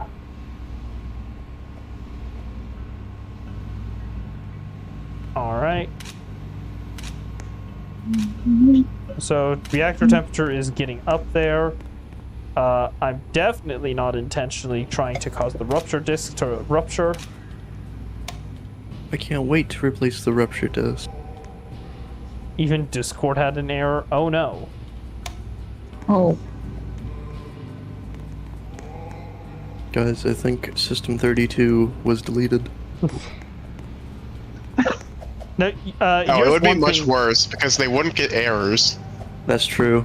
So here's one thing you'll probably notice between Unit 2 and Unit 1. Is that, there it goes. Don't worry about it. That's just because I purposefully am causing the rupture disk to pop. So one I thing wanna you'll go notice down there between and Unit hear 1 and it. Unit 2 is that in Unit 2, people typically leave the Bus B systems off until Bus B receives power. Oh, there it is. Oh no. Anyways. Hey, Atomic, where'd you go? I disappeared. I haven't taught you guys how to do the rupture disk fully. I know. So get back over here. No, I'm Okay. going to the sink. To the sink. Yeah, wait. What sink? I don't know.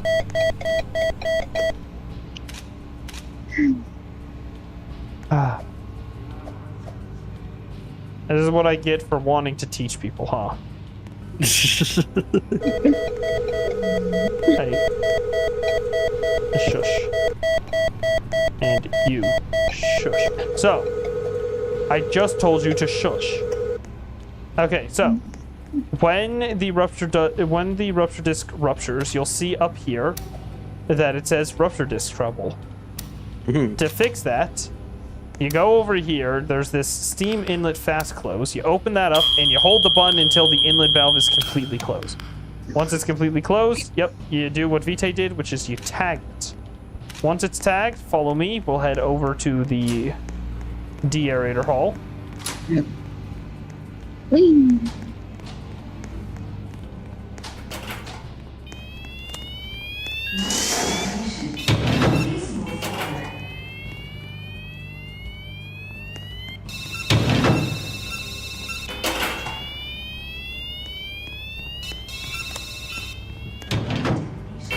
Rupture disk trouble. Wonderful. Yep.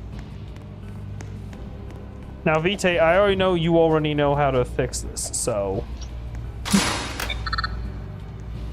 let the newbies handle it. So Wow. once the rupture disc is ruptured, you pick up a new disc, and let's see if you guys can repair it from my instruction from earlier. Okay, so that's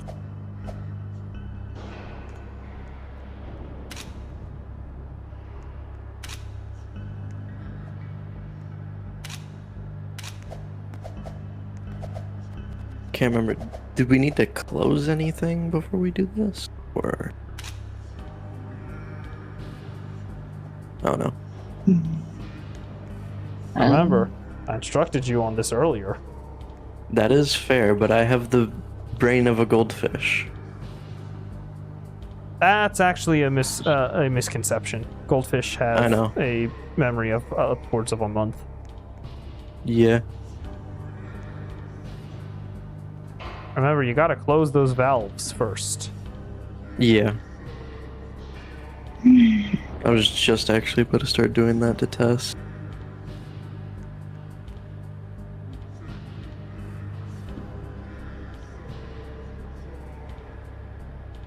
That takes a long time.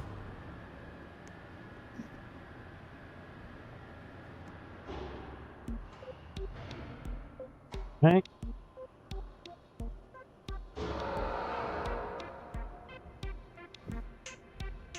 Yeah, as you can see, Wow. the rupture disc is ruptured. We're using the force. Yep.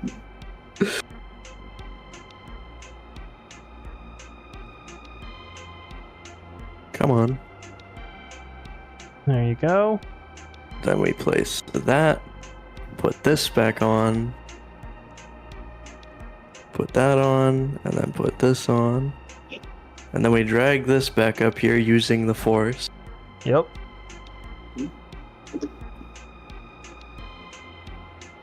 And then those go back in. And then that's done. I wait the day that they actually add player animations for you to do that. Yeah. I doubt they will, but you know, it'd be cool if they did.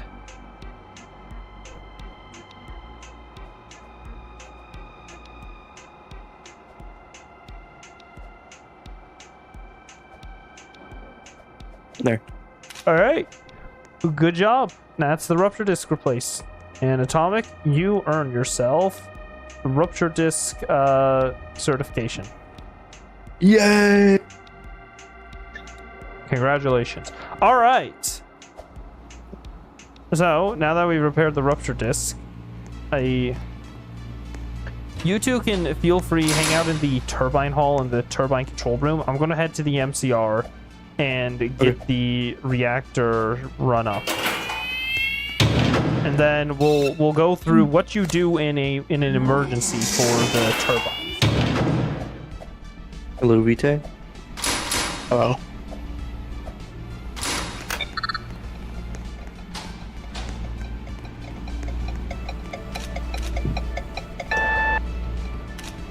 Ooh. No. It won't let me jump off. How dare.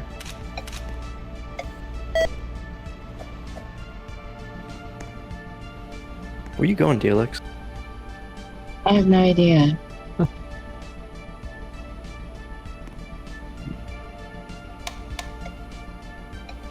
Fair enough.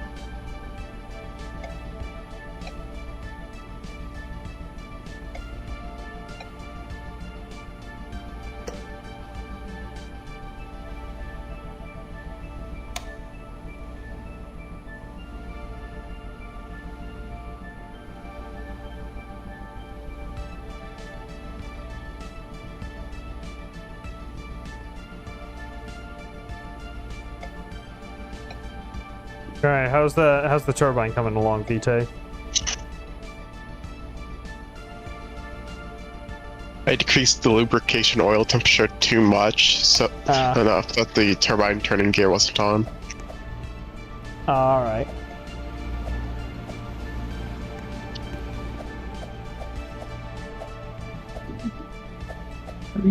Rumbly rumble.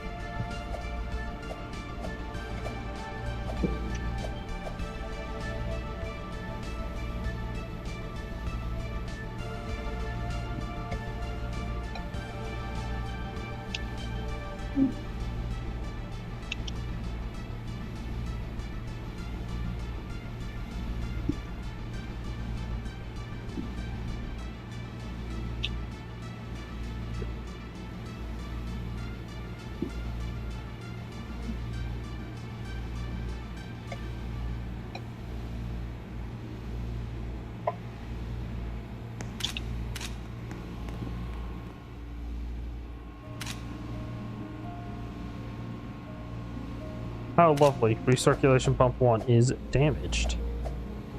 Damage. Yeah. What? Lovely. Yeah, I find being in Feedwater Bay makes it very easy to find out whenever a feedwater pump is broken because you can just see that it has reduced flow. Right. It's really easy to see in MCR as well. Funnily enough, a damaged feed water is easier to discern in Unit 2 than it is in Unit 1.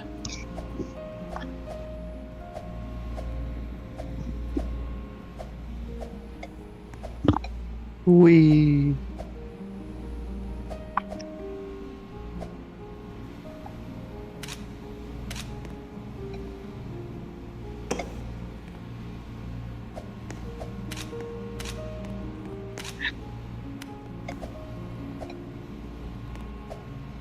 Should I go ahead and just try and get all the lights green?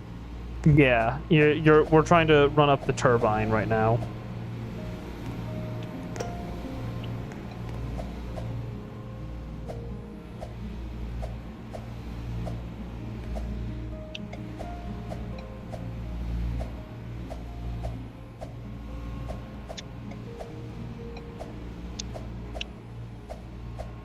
$32K coin. You know what? I'm just gonna enable the auto control in here. Yeah, don't worry about having the autos enabled. We're not doing anything for point grinding right now. We're just doing this for lessons.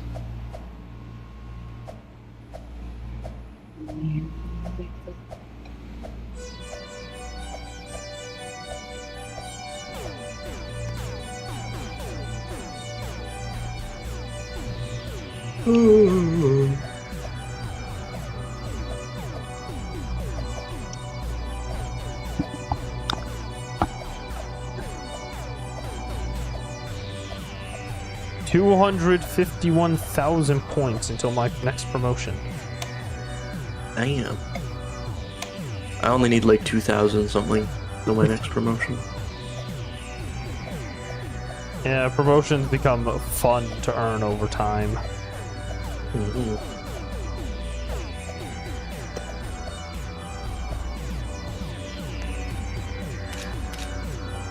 Alright, you can hit it whenever you want. Alright, I'll start running up the turbine.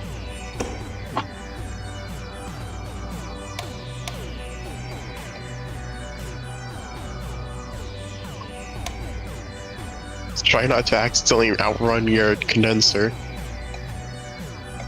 Oh, don't worry, I've got it on auto control, so it'll be fine. Are you sure about that? Are you sure? I mean, the auto is annoying, but it at least can control it well enough.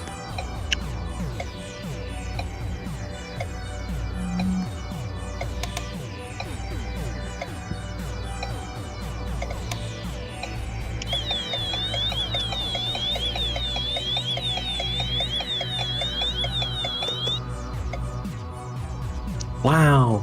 That's a lot of rotations per minute. Time for me to run.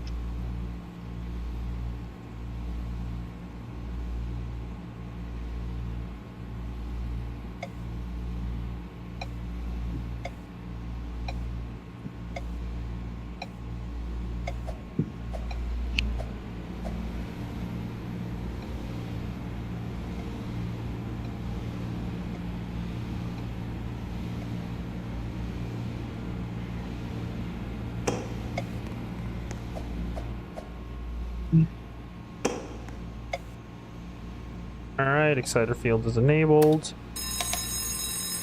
Oh, it's just too fast, too fast. Get back down there, RPM.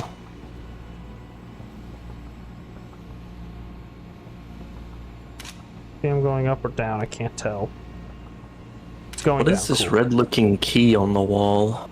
That is for resetting the fire system. Oh, I see. Oh yeah, because it has a little thing there. Yeah. So, Vite, you've got the lubrication down low enough that it should be sustaining damage.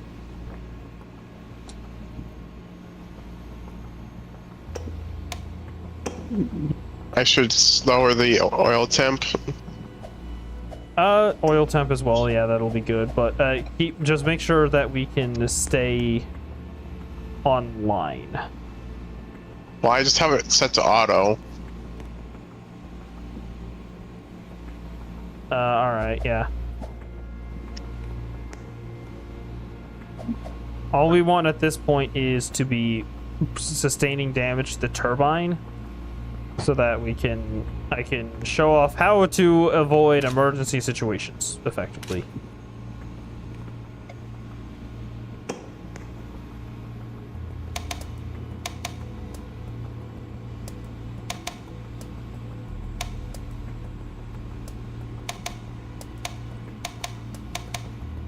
Ooh, la-di-da.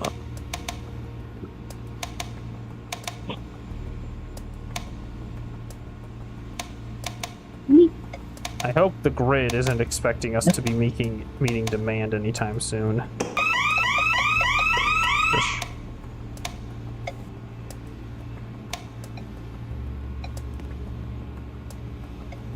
Alright, cool. We're synced to the grid. I've got all the autos in MCR enabled. Just so that we can I can join you guys in Turbine for this. You know, it would be cool if the creators of RBWR created like a hydroelectric dam sim. Hey, wouldn't you know? Oh wait, they have? They're working on it. They actually acquired Brizgoa hydroelectric plant a little while back. Ooh.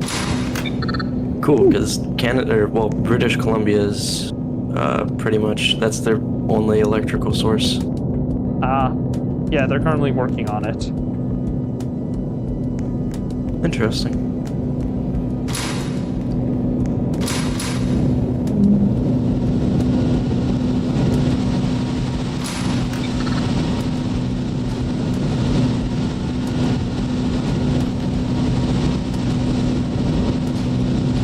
Hello, everybody. My name is Mark. Hello. Alright, I'm gonna go lower the oil a bit. I'm pretty sure we can have it in the yellow without it tripping, so... Hello, everybody. My name is Welcome. You could, but I don't know if that it might go below yellow if you were to open it up more. Alright. Oh, why is the backflow valve so closed? I don't know. That's just because it had so much pressure. Oh, we got a leak somewhere, huh? Already? Yeah, I bet we've got an oil leak somewhere.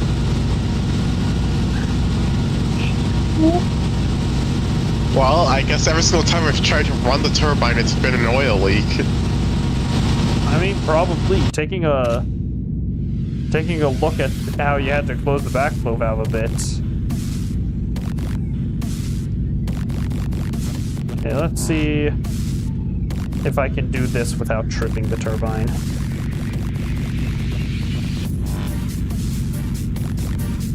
Now, admins do have an ability to view the health of the turbine, but I'm not an admin, so I can't actually see that, and as such, we're just kind of playing it by ear.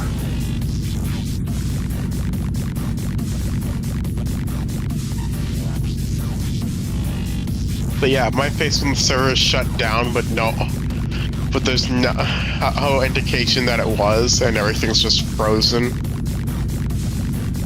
Yeah. I remember that. I still don't get how the time was still moving. Especially if the server was shut down by Roblox. Whoa, I'm getting radiation. Nice. Really? Where? 5 microsieverts. I'm at 6. Oh no, I'm at 6. Yep. I think that means we're doing a good job of, Yeah. you know, damaging the turbine. Because that's definitely what you want to be doing. What if I open the preheat valve? It won't change anything.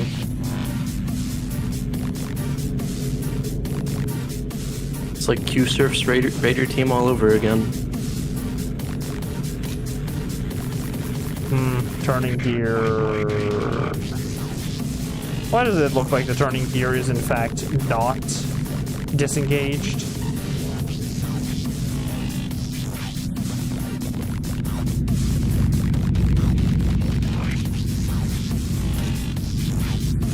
The turning gear is supposed to be disengaged, yes? Wall.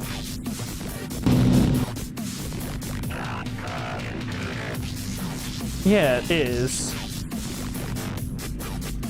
That's an interesting sound. But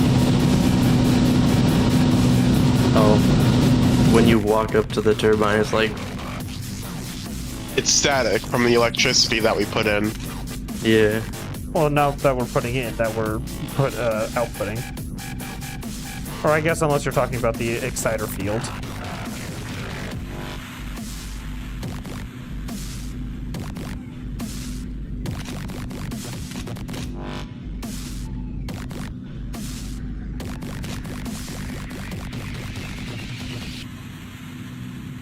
Alright, so the turbine should be receiving a healthy dose of damage right now. Wow, I have so much radiation coming to me. Woohoo.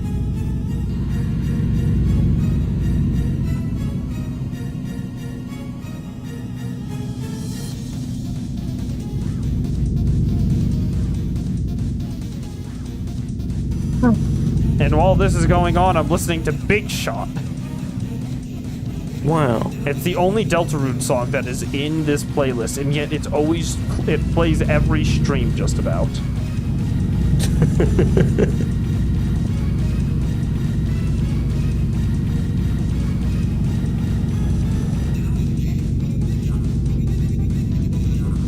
What?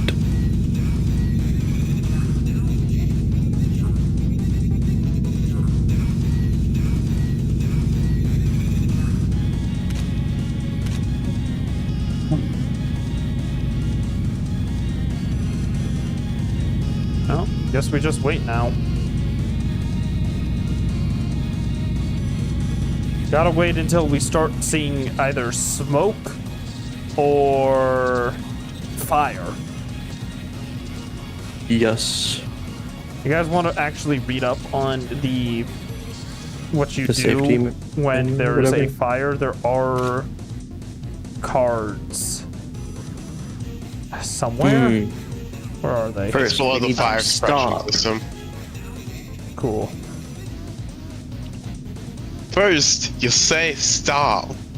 Next, you get out of there.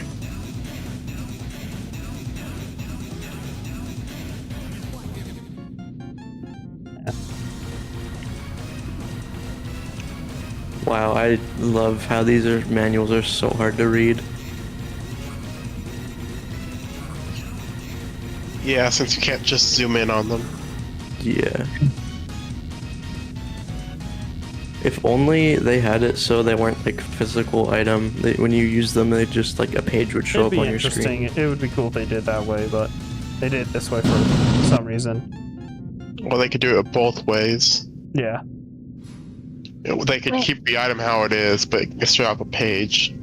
Yeah. Let me out. Let me out. I can't I just fit. want to climb. I can't fit between the invisible wall and the wall. But what if? Even though these cranes don't do anything, we have to name them. They used to do something. What? Fortunately, it doesn't look like you can move them anymore. Or at least there used to only be one. Now there's 2, and it doesn't look like you can move either. Unfortunately. Gerald and Harold.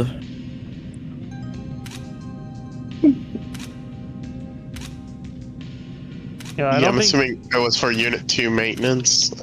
Hold or on, something. I don't know if these cranes are up to code. I don't see their lift capacity listed anywhere. They might just Oh, be we on the gotta other get side close. where I can't There see it them. is. Oh. Rated capacity 80 ton. 80 tons. That's Yes. pretty light.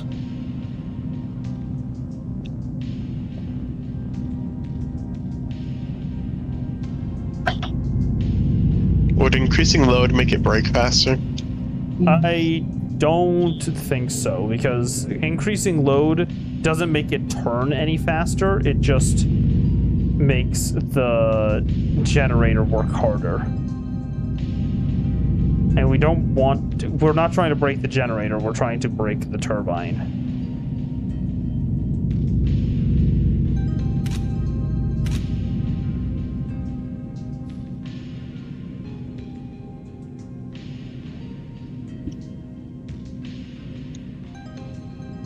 Let's see.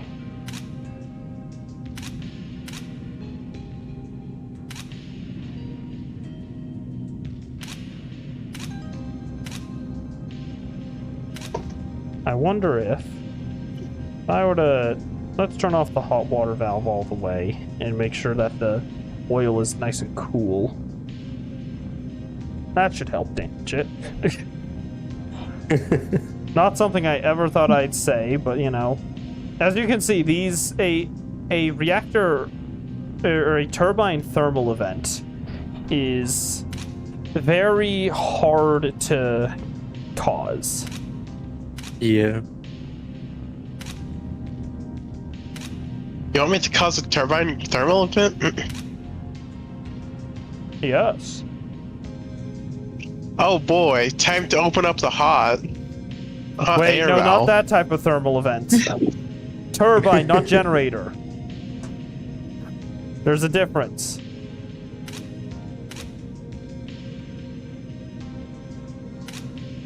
Come on, just a little bit. Just put a mine in the turbine. Easy. I would just blow up the turbine and we wouldn't see anything cool. I want, you know what? I'm curious. If Actually, I go to we the would see a cool explosion.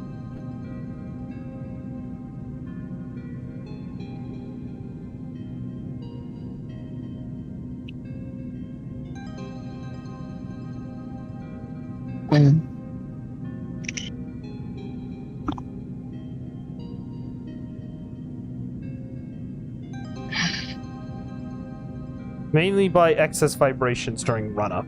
Cool.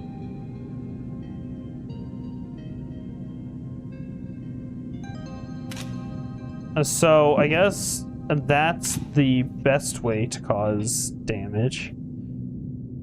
Let me just check if there's any other ways that are listed.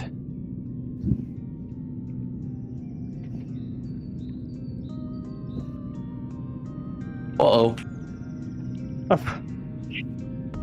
He collapses.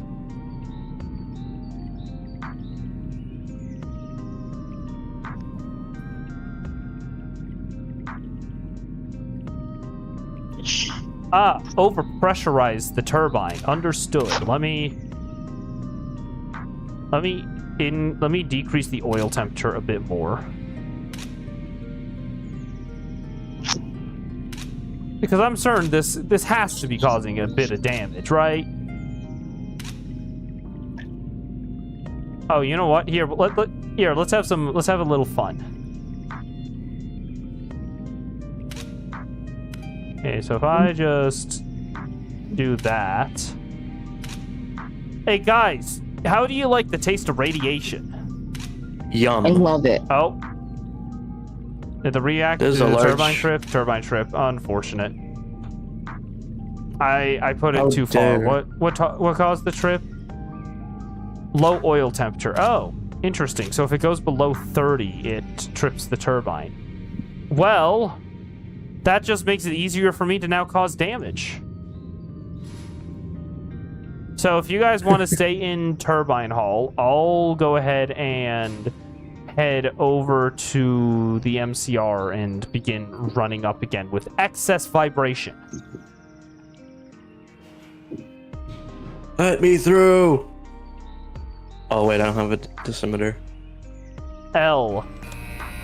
Let me through. There we go. That sounds about right.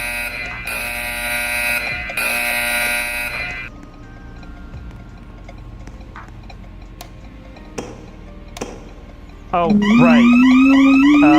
Oil pressure. I forgot about that. Vite, do you want to head back to the turbine hall and watch over turbine? I'll get it run up with excess vibration this time. Why can't we just continuously run it down? Because we currently need it running. Because we can get more vibration by running it up and then running it back down, and then running it up and then running it back down.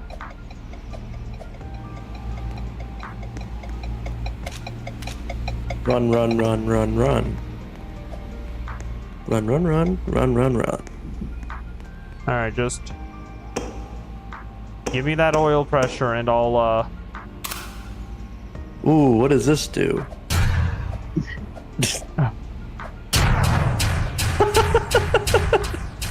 Lovely. I just turned the lights off and on and you won. I can tell.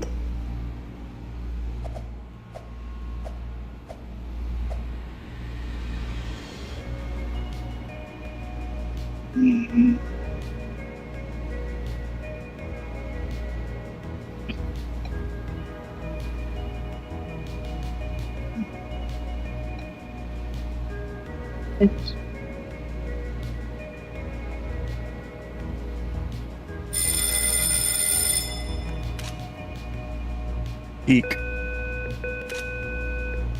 Acknowledged. Oh no, is there high humidity? Yeah. Okay, I thought so, because it's raining! It's raining. It's raining tacos right out of the sky. Alright, Tacos. No. No need to escalate. Vijay, give me ready to start up. Why would the run paper up. shredder of doom and despair put me on the wall? You deserve it. What? Okay, that should stop it from doing anything rash while we try to start up.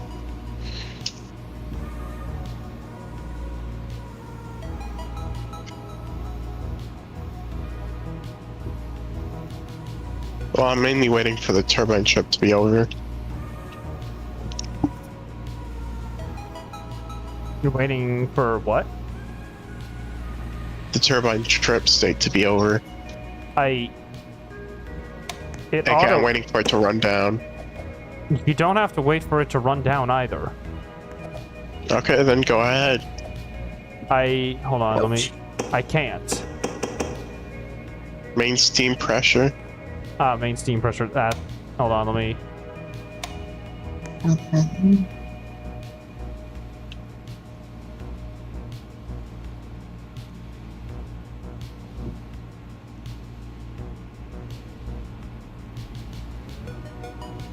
Oh. I guess. Okay, I still can't. I can hear you clicking the button. Check all of the lights on the board there and tell me if they're All green. They're all green. Then go check the stop valve actuator. Cause guess what? I told you this before. It's usually this. You'll take 5 minutes and then realize it's the stop valve actuator. What? Oh, perfect. Nope, I only see white. Huh. Well, it allowed me now, so I guess running up. Well, I think it was the turbine trip state still being on. Could have been. Little late to tell now. All right, excess vibration. How are you guys feeling down there? I don't know about them, but I'm chilling. Can't feel shit. No, you don't feel the turbine vibrating like crazy? As I put it nearly in the red where it trips? I mean, my mug's shaking, but that's about it.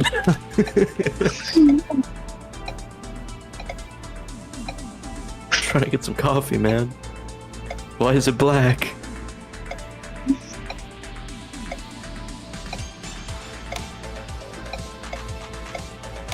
Alright. My internet's dying. Oh no. You better do this fast. I'm gonna end stream. Oh, I went a little too fast. You're gonna end stream.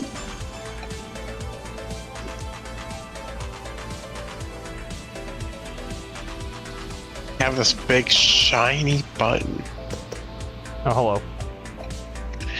that'll do whatever I ask of it.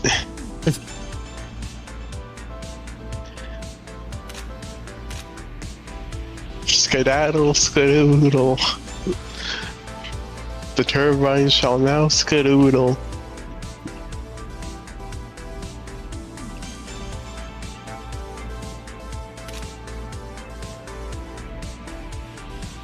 Hmm.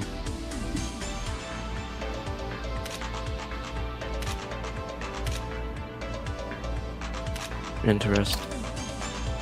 I'm pretty sure I just ended stream. Oh, wait, there's no expectation field.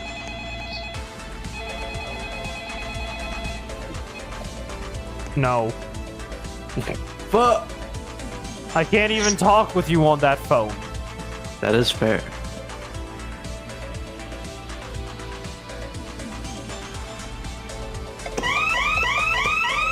Alright, we're synced.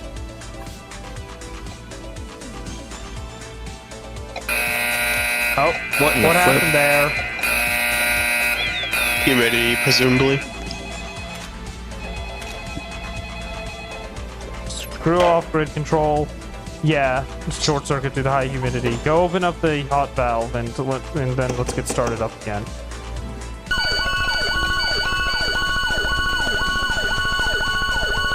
Yeah, I had the hot know. valve open. I just didn't probably have it correctly set. It needs to be open more. 40%? Yeah, sounds like it needs to be open more due to the high humidity.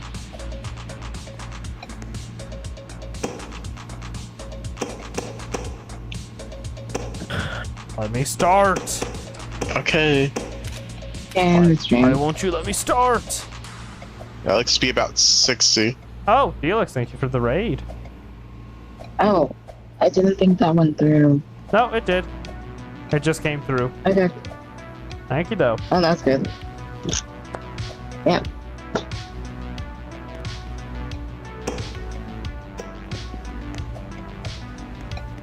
I can call the police. Unfortunately, no. What? How dare they? Fire brigade. 9113. What? How dare? No, I'm gonna talk to Grid. Maybe they have something fun to say.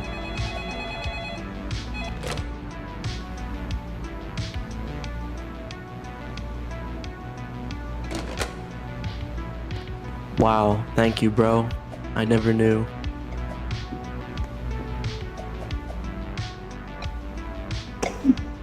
All right, here we go again.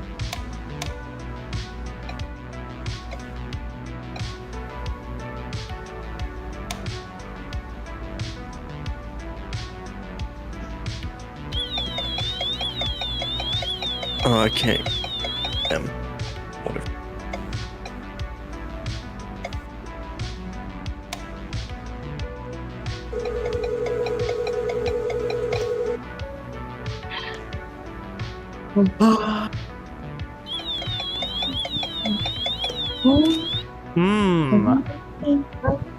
Vibration.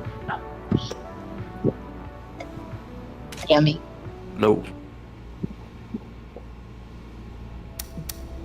What? Did you ever show them how to check the polisher? Yes. That's Yes. actually what you joined after we did that, and while we were briefed generating Polisher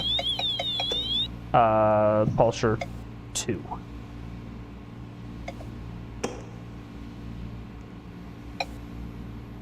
Done.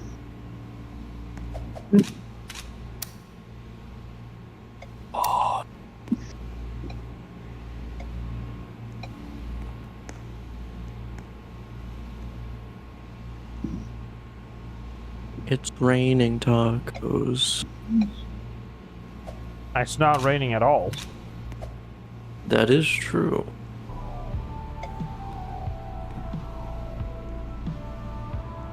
I have great idea. I don't like where this is going.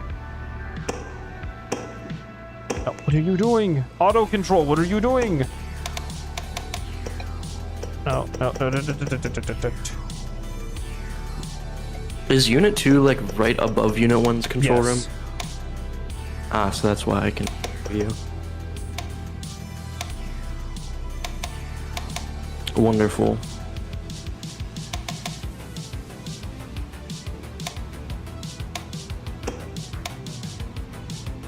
I know there's a lot of cats. Well, yeah. If you think about it, though, it makes sense because one's on the second floor, the other's on the third. Sink the turbine. Alright, we're synced. Trip the turbine? No. We need an oil spray event to continue onwards. Alright, there. To the turbine hall. Blah, blah, blah, blah, blah, blah.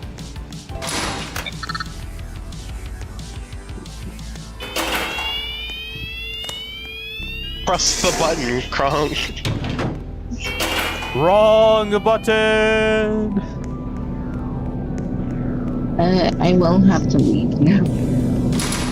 Here, what? I'm being forced. I have to leave. Oh, alright, well, thanks for hanging out with us, dealer. Yeah. Hope you learned a thing or Although, two. right now, yeah, but right now it seems like a very good time to hydrate. No. Stop it. Yes. Okay.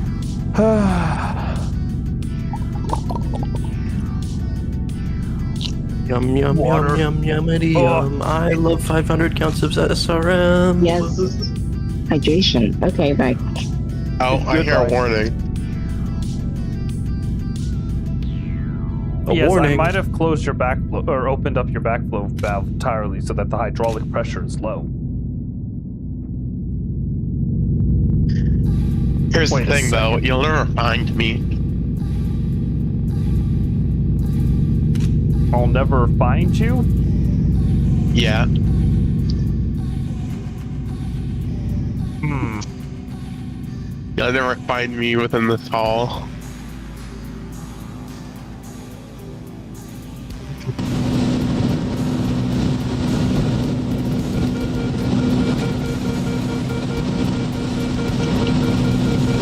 Said you could hear the alarm. Although I don't know if it's even the turbine alarm.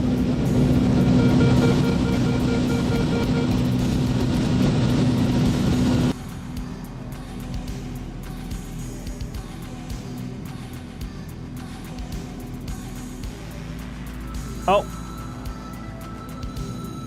Whoa. Alright. Let's see if we can get the turbine to start spraying oil everywhere. Well, I'll get a nice view whenever it does. I don't know.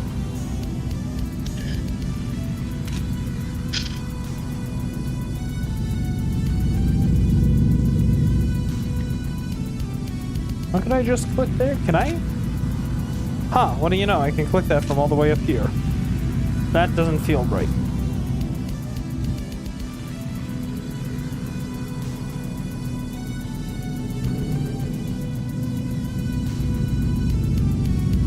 Oh. I just realized, what are these big pipes in the ceiling going for? Okay, why are they here? What are they? On both sides as well.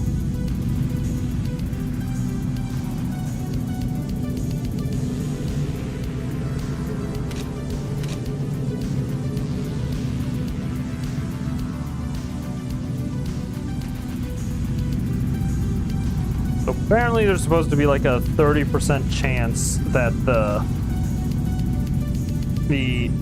that we get an oil spray. Do you think you can find me from that or no? From what you've told me, maybe. Well, I sent a photo from my point of view, if you can see it. Steam cycle discharge. I know where that is.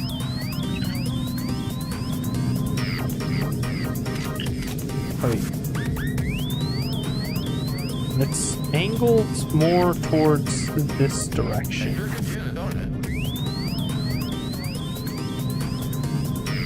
Oh, new electrical demand. Implode. Their greed sickens me.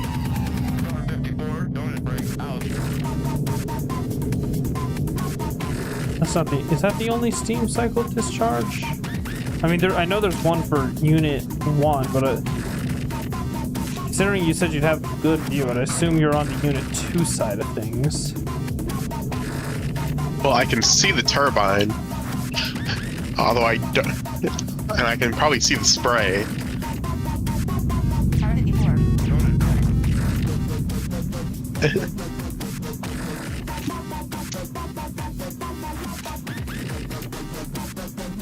The other problem is that the text only renders when you're so close to it.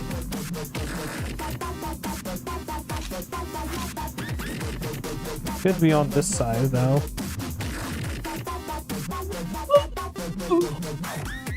The angle of the image might give me away. I'll say that much. Right. How's the turbine sounding? Normal, unfortunately.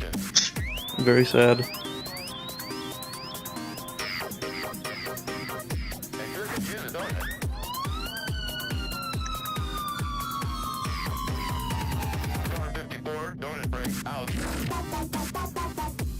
Yeah, I think I'm gonna remove this song from the queue, from the playlist. There we go. Take holy. Went past the steam cycle. That's the steam cycle. And you went past it again. Oh, so you are on the Unit 1 side. I guess. Because this side is Unit 1. Well, I sent you a photo of Unit 1's turbine. You just have to figure out where. Well, I didn't know that was Unit 1's turbine. There's two steam cycle dischargers. One for Unit 1 and one for Unit 2. They're both labeled the same way. You gotta be... I do have my heart at Han. You gotta Although be... I don't know if that will help. In view, in range of being able to see the text on it, so... Well, that's me fully zoomed out seeing it. Right, but the text doesn't render unless your camera is close enough to it. Oh, you did say you were fully zoomed out, which means you're in a corner. You could be in a corner. Wait, no, I want that on. There we go.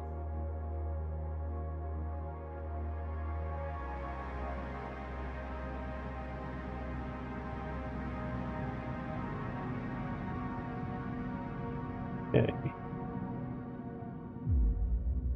I could probably go even further beyond where I've gone, but I'm not gonna. because I find where I'm at is gonna be hard for you to find. Hmm.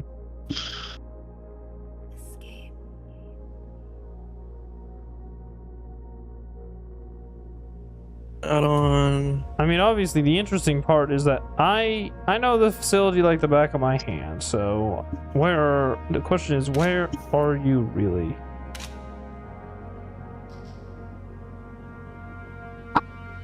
I guess I don't really pay attention to the details.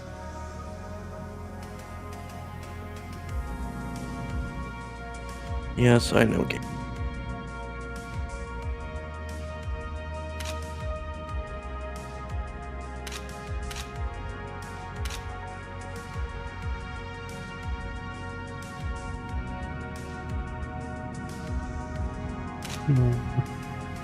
No oil discharge yet. That's unfortunate.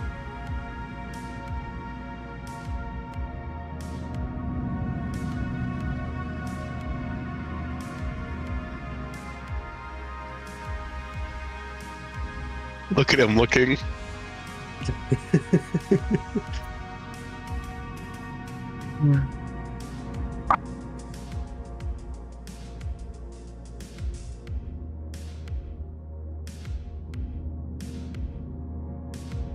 I went well from what I looked at. That's good. I'm glad it went well. You know what?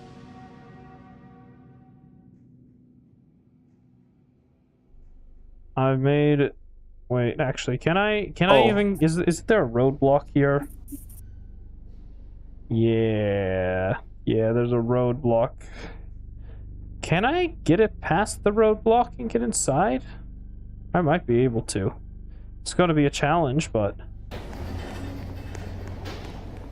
Why am I doing this? I don't know. Thought it'd be funny.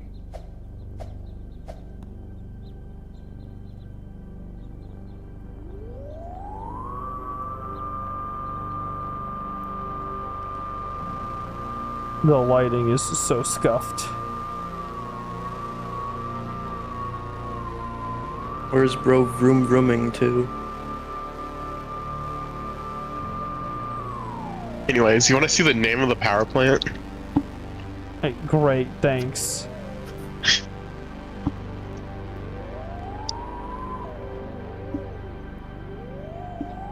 Automatic control. I've done it.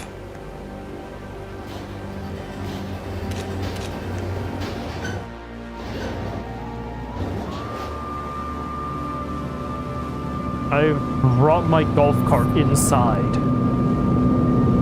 Nice. Why have I done this? Great question.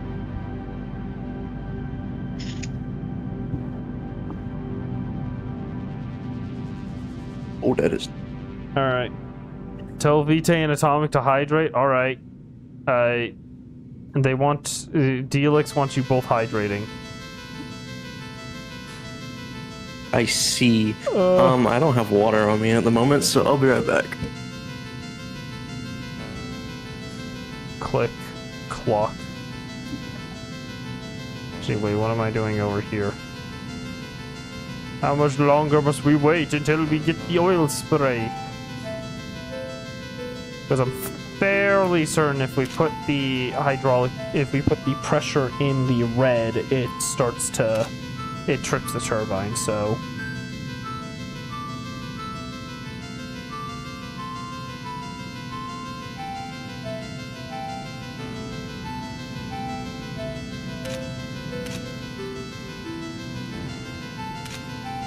I'm back. All I think about whenever I hear that is just if you make it too cold, you're gonna trip the turbine. If you make it too hot, you're gonna trip the turbine. Yep. Yep, that's effectively how it goes. Pressure, it's gonna trip the turbine. If you go over pressure, you're gonna trip the turbine. okay. Gotta close this valve a little bit more.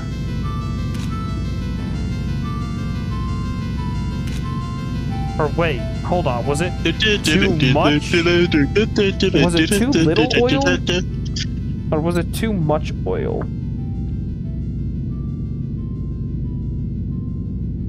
Oh, okay, we have enough.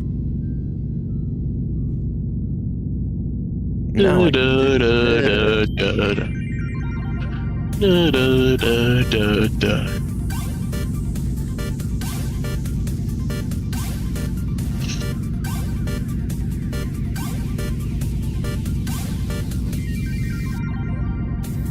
Are you start?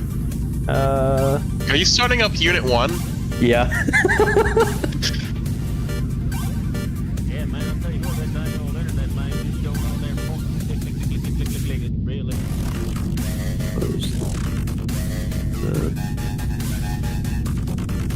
Oh, don't worry about that.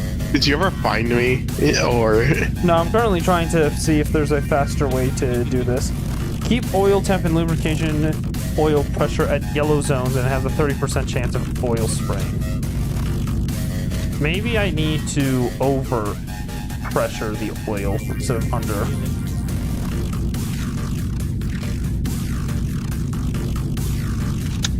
Let's try that. I thought since it was gonna take a while for the Unit 2 turbine to actually damage a lot, I'd just start up U1 in the meantime. Fair enough.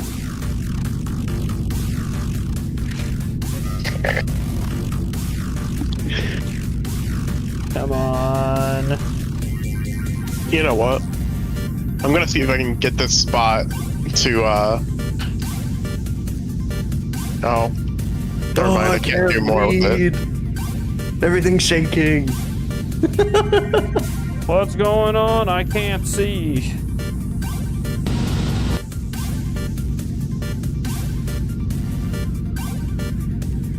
Hey, I can finally read again. But I can tell you're not in the CCR.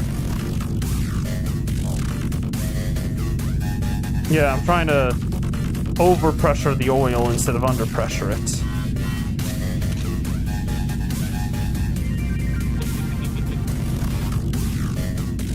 Come on.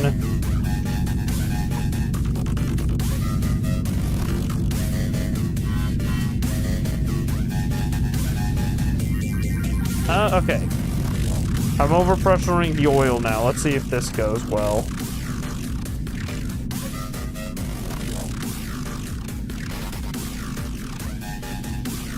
Man, just going on there, click, click, click, click,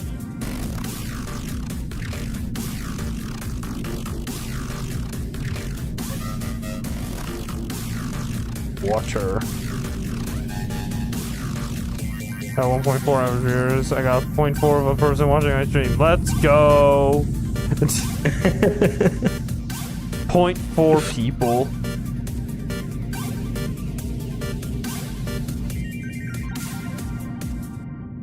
I just realized. Hold on. Is that are my realizations correct? Yeah. The turbines aren't actually fully. What's the word I'm looking for? Oh, these are the SJEs. Cool. The turbines themselves aren't actually all that mirrored. If you go down to the Hogwell level, they're not mirrored, but what's the word I'm looking for? But more of like just copy pasted. It's interesting.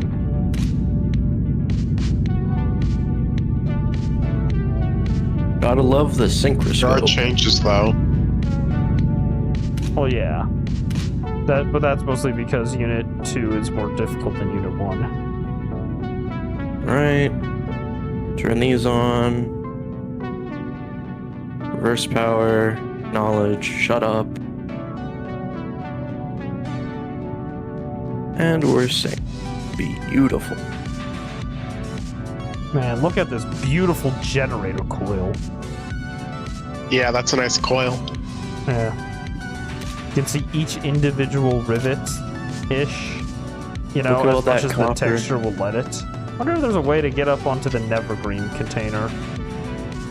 I'm sure if you're able to do one of those random Will that physics Nevergreen jumps. container get stuck between a few places? That was Nevergreen, all right. Or more yeah. specifically, a Nevergreen ship. Hold on, can I? Come on. Weird. Let me do a weird physics jump. Well, I didn't need to do one of those, I don't think.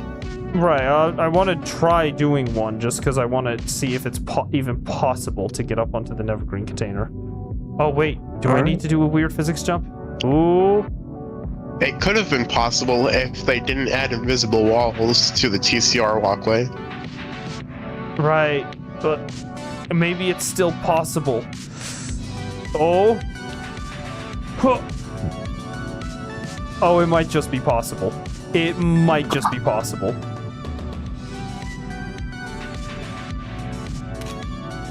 The turbine on fire yet?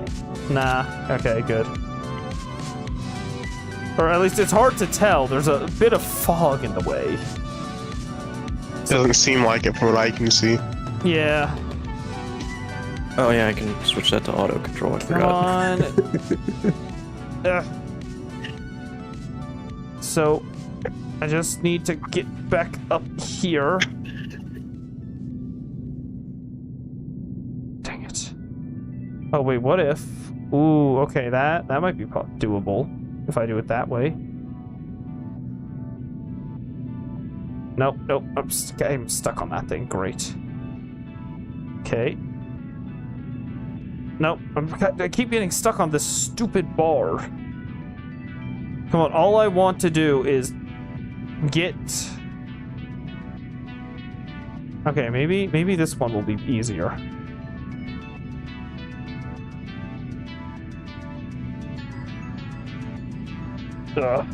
I can. But yeah, I can the absolutely. TCR walkway invisible wall goes all the way up to the roof.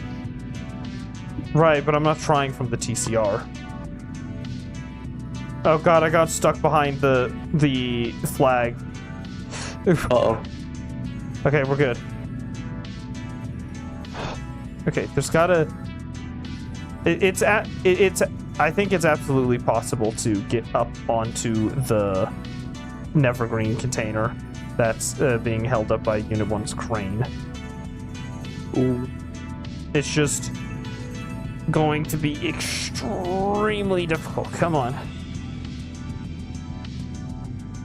Okay. I don't think that bar is going to work because of the flag there, so...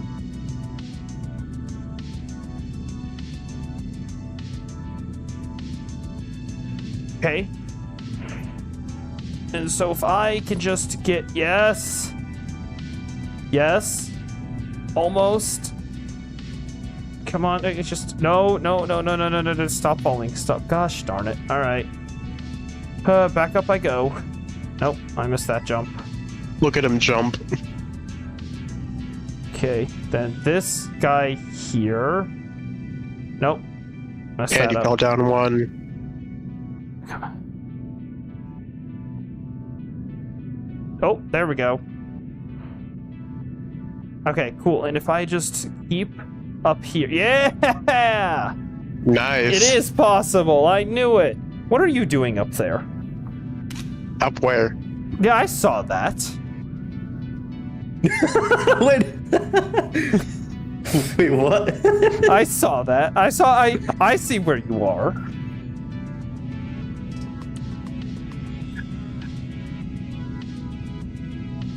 Bro thinks he's sneaky. This is basically where I've been hiding. Lovely. All the way in this corner up here. I got onto the Nevergreen container. Now, the better question: can you get onto the crane?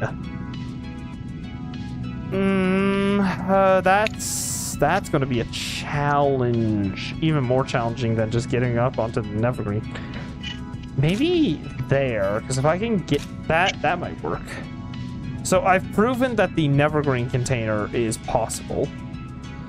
But now I need to prove... Now I want to see if the crane is possible. Okay. Reset wait. mode. I can climb up this. That might...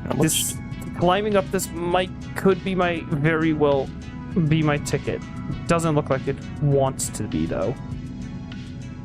Bedo.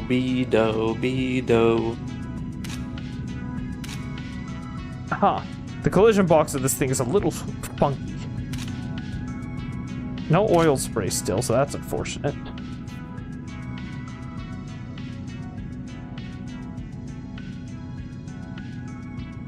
Ten, 9, 8, 7, 6, 5, 4, Did they change the 3, collision boxes at all? 1. And the phone's ringing. What do you want? 110! Only How dare 110. Alright, we gotta go upwards, up and beyond. Are you sure you don't mean 1,010? Oh yeah, 1010, my bad. 1,000-fold.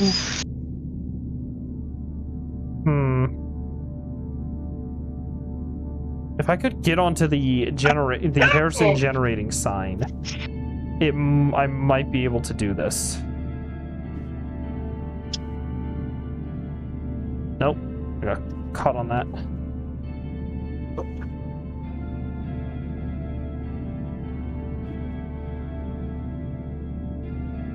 Okay. Okay. Huh. Okay. But the Canadian flag is in the way. Okay, maybe the Canadian. Maybe if I tried the British Columbia flag? I don't know. I don't know my Canadian flags. Hey, British Columbia is where I live. Yes, we determined that. We determined this plant would probably be powering your house if it was real. Possibly, yeah. Although we do have, like, I think 6 hydroelectric dams on the island. Or at least hydroelectric water facilities, whatever. Okay.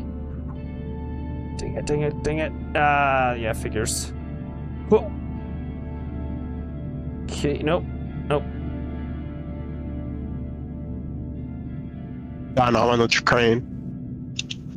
What? I'm on the crane. You're on the crane? Okay. Nice. Yeah, just look right behind you. Oh yeah, I see that now. So I knew it was possible to get on the crane. And you can probably now get into the rafters. Although I don't know if you can jump between them. Oh, only one way to find out, huh? Why do these cubes on the wall Oh, you turn can't. red? What cubes on the wall? The one in U1, like... Oh, It's above the they pic- represent the yeah. rods. Oh.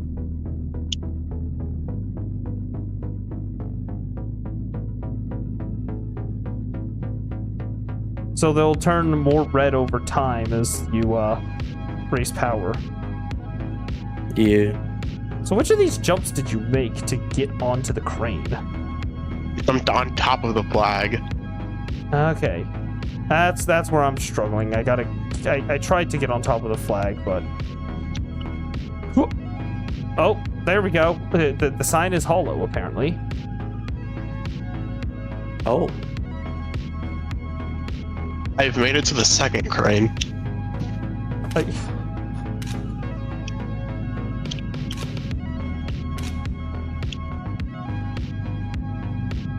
Okay, it doesn't look like rafters are possible, but... No, you just have to hold shift and jump into them. From this elevated part on the crane. Alright. And Well, you can I'll just just... jump the rafter, each rafter. I wasn't expecting that. There was apparently a hole there. Oh well. I made it on top of the U1 crane. And if I just duplicate my findings to the U2 side, I can easily get onto the U2 crane, I bet.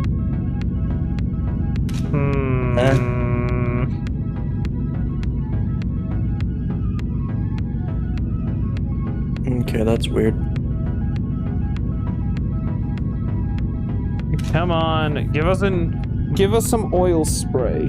This is taking forever. I might just end the stream because I want to go eat dinner.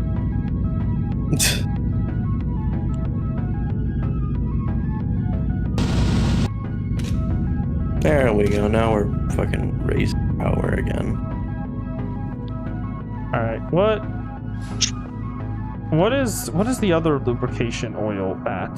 Because maybe that's why it's not happening. It's because it's low. Or yeah, it's too low to be causing problems. All right, well, guess that probably means high I'm just gonna have to temp manage and- it manually. Low pressure.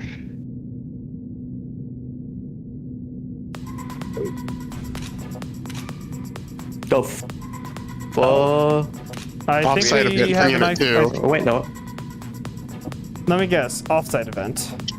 Yeah, I'm definitely.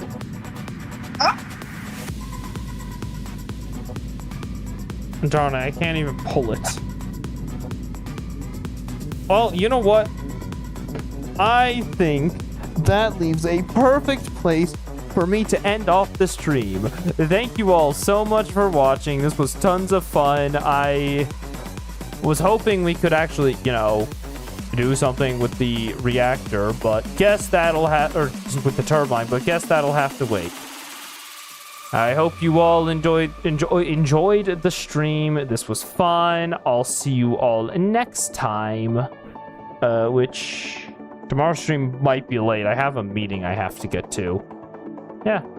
I hope you all enjoyed the stream, and I will see you all next time. A goodbye.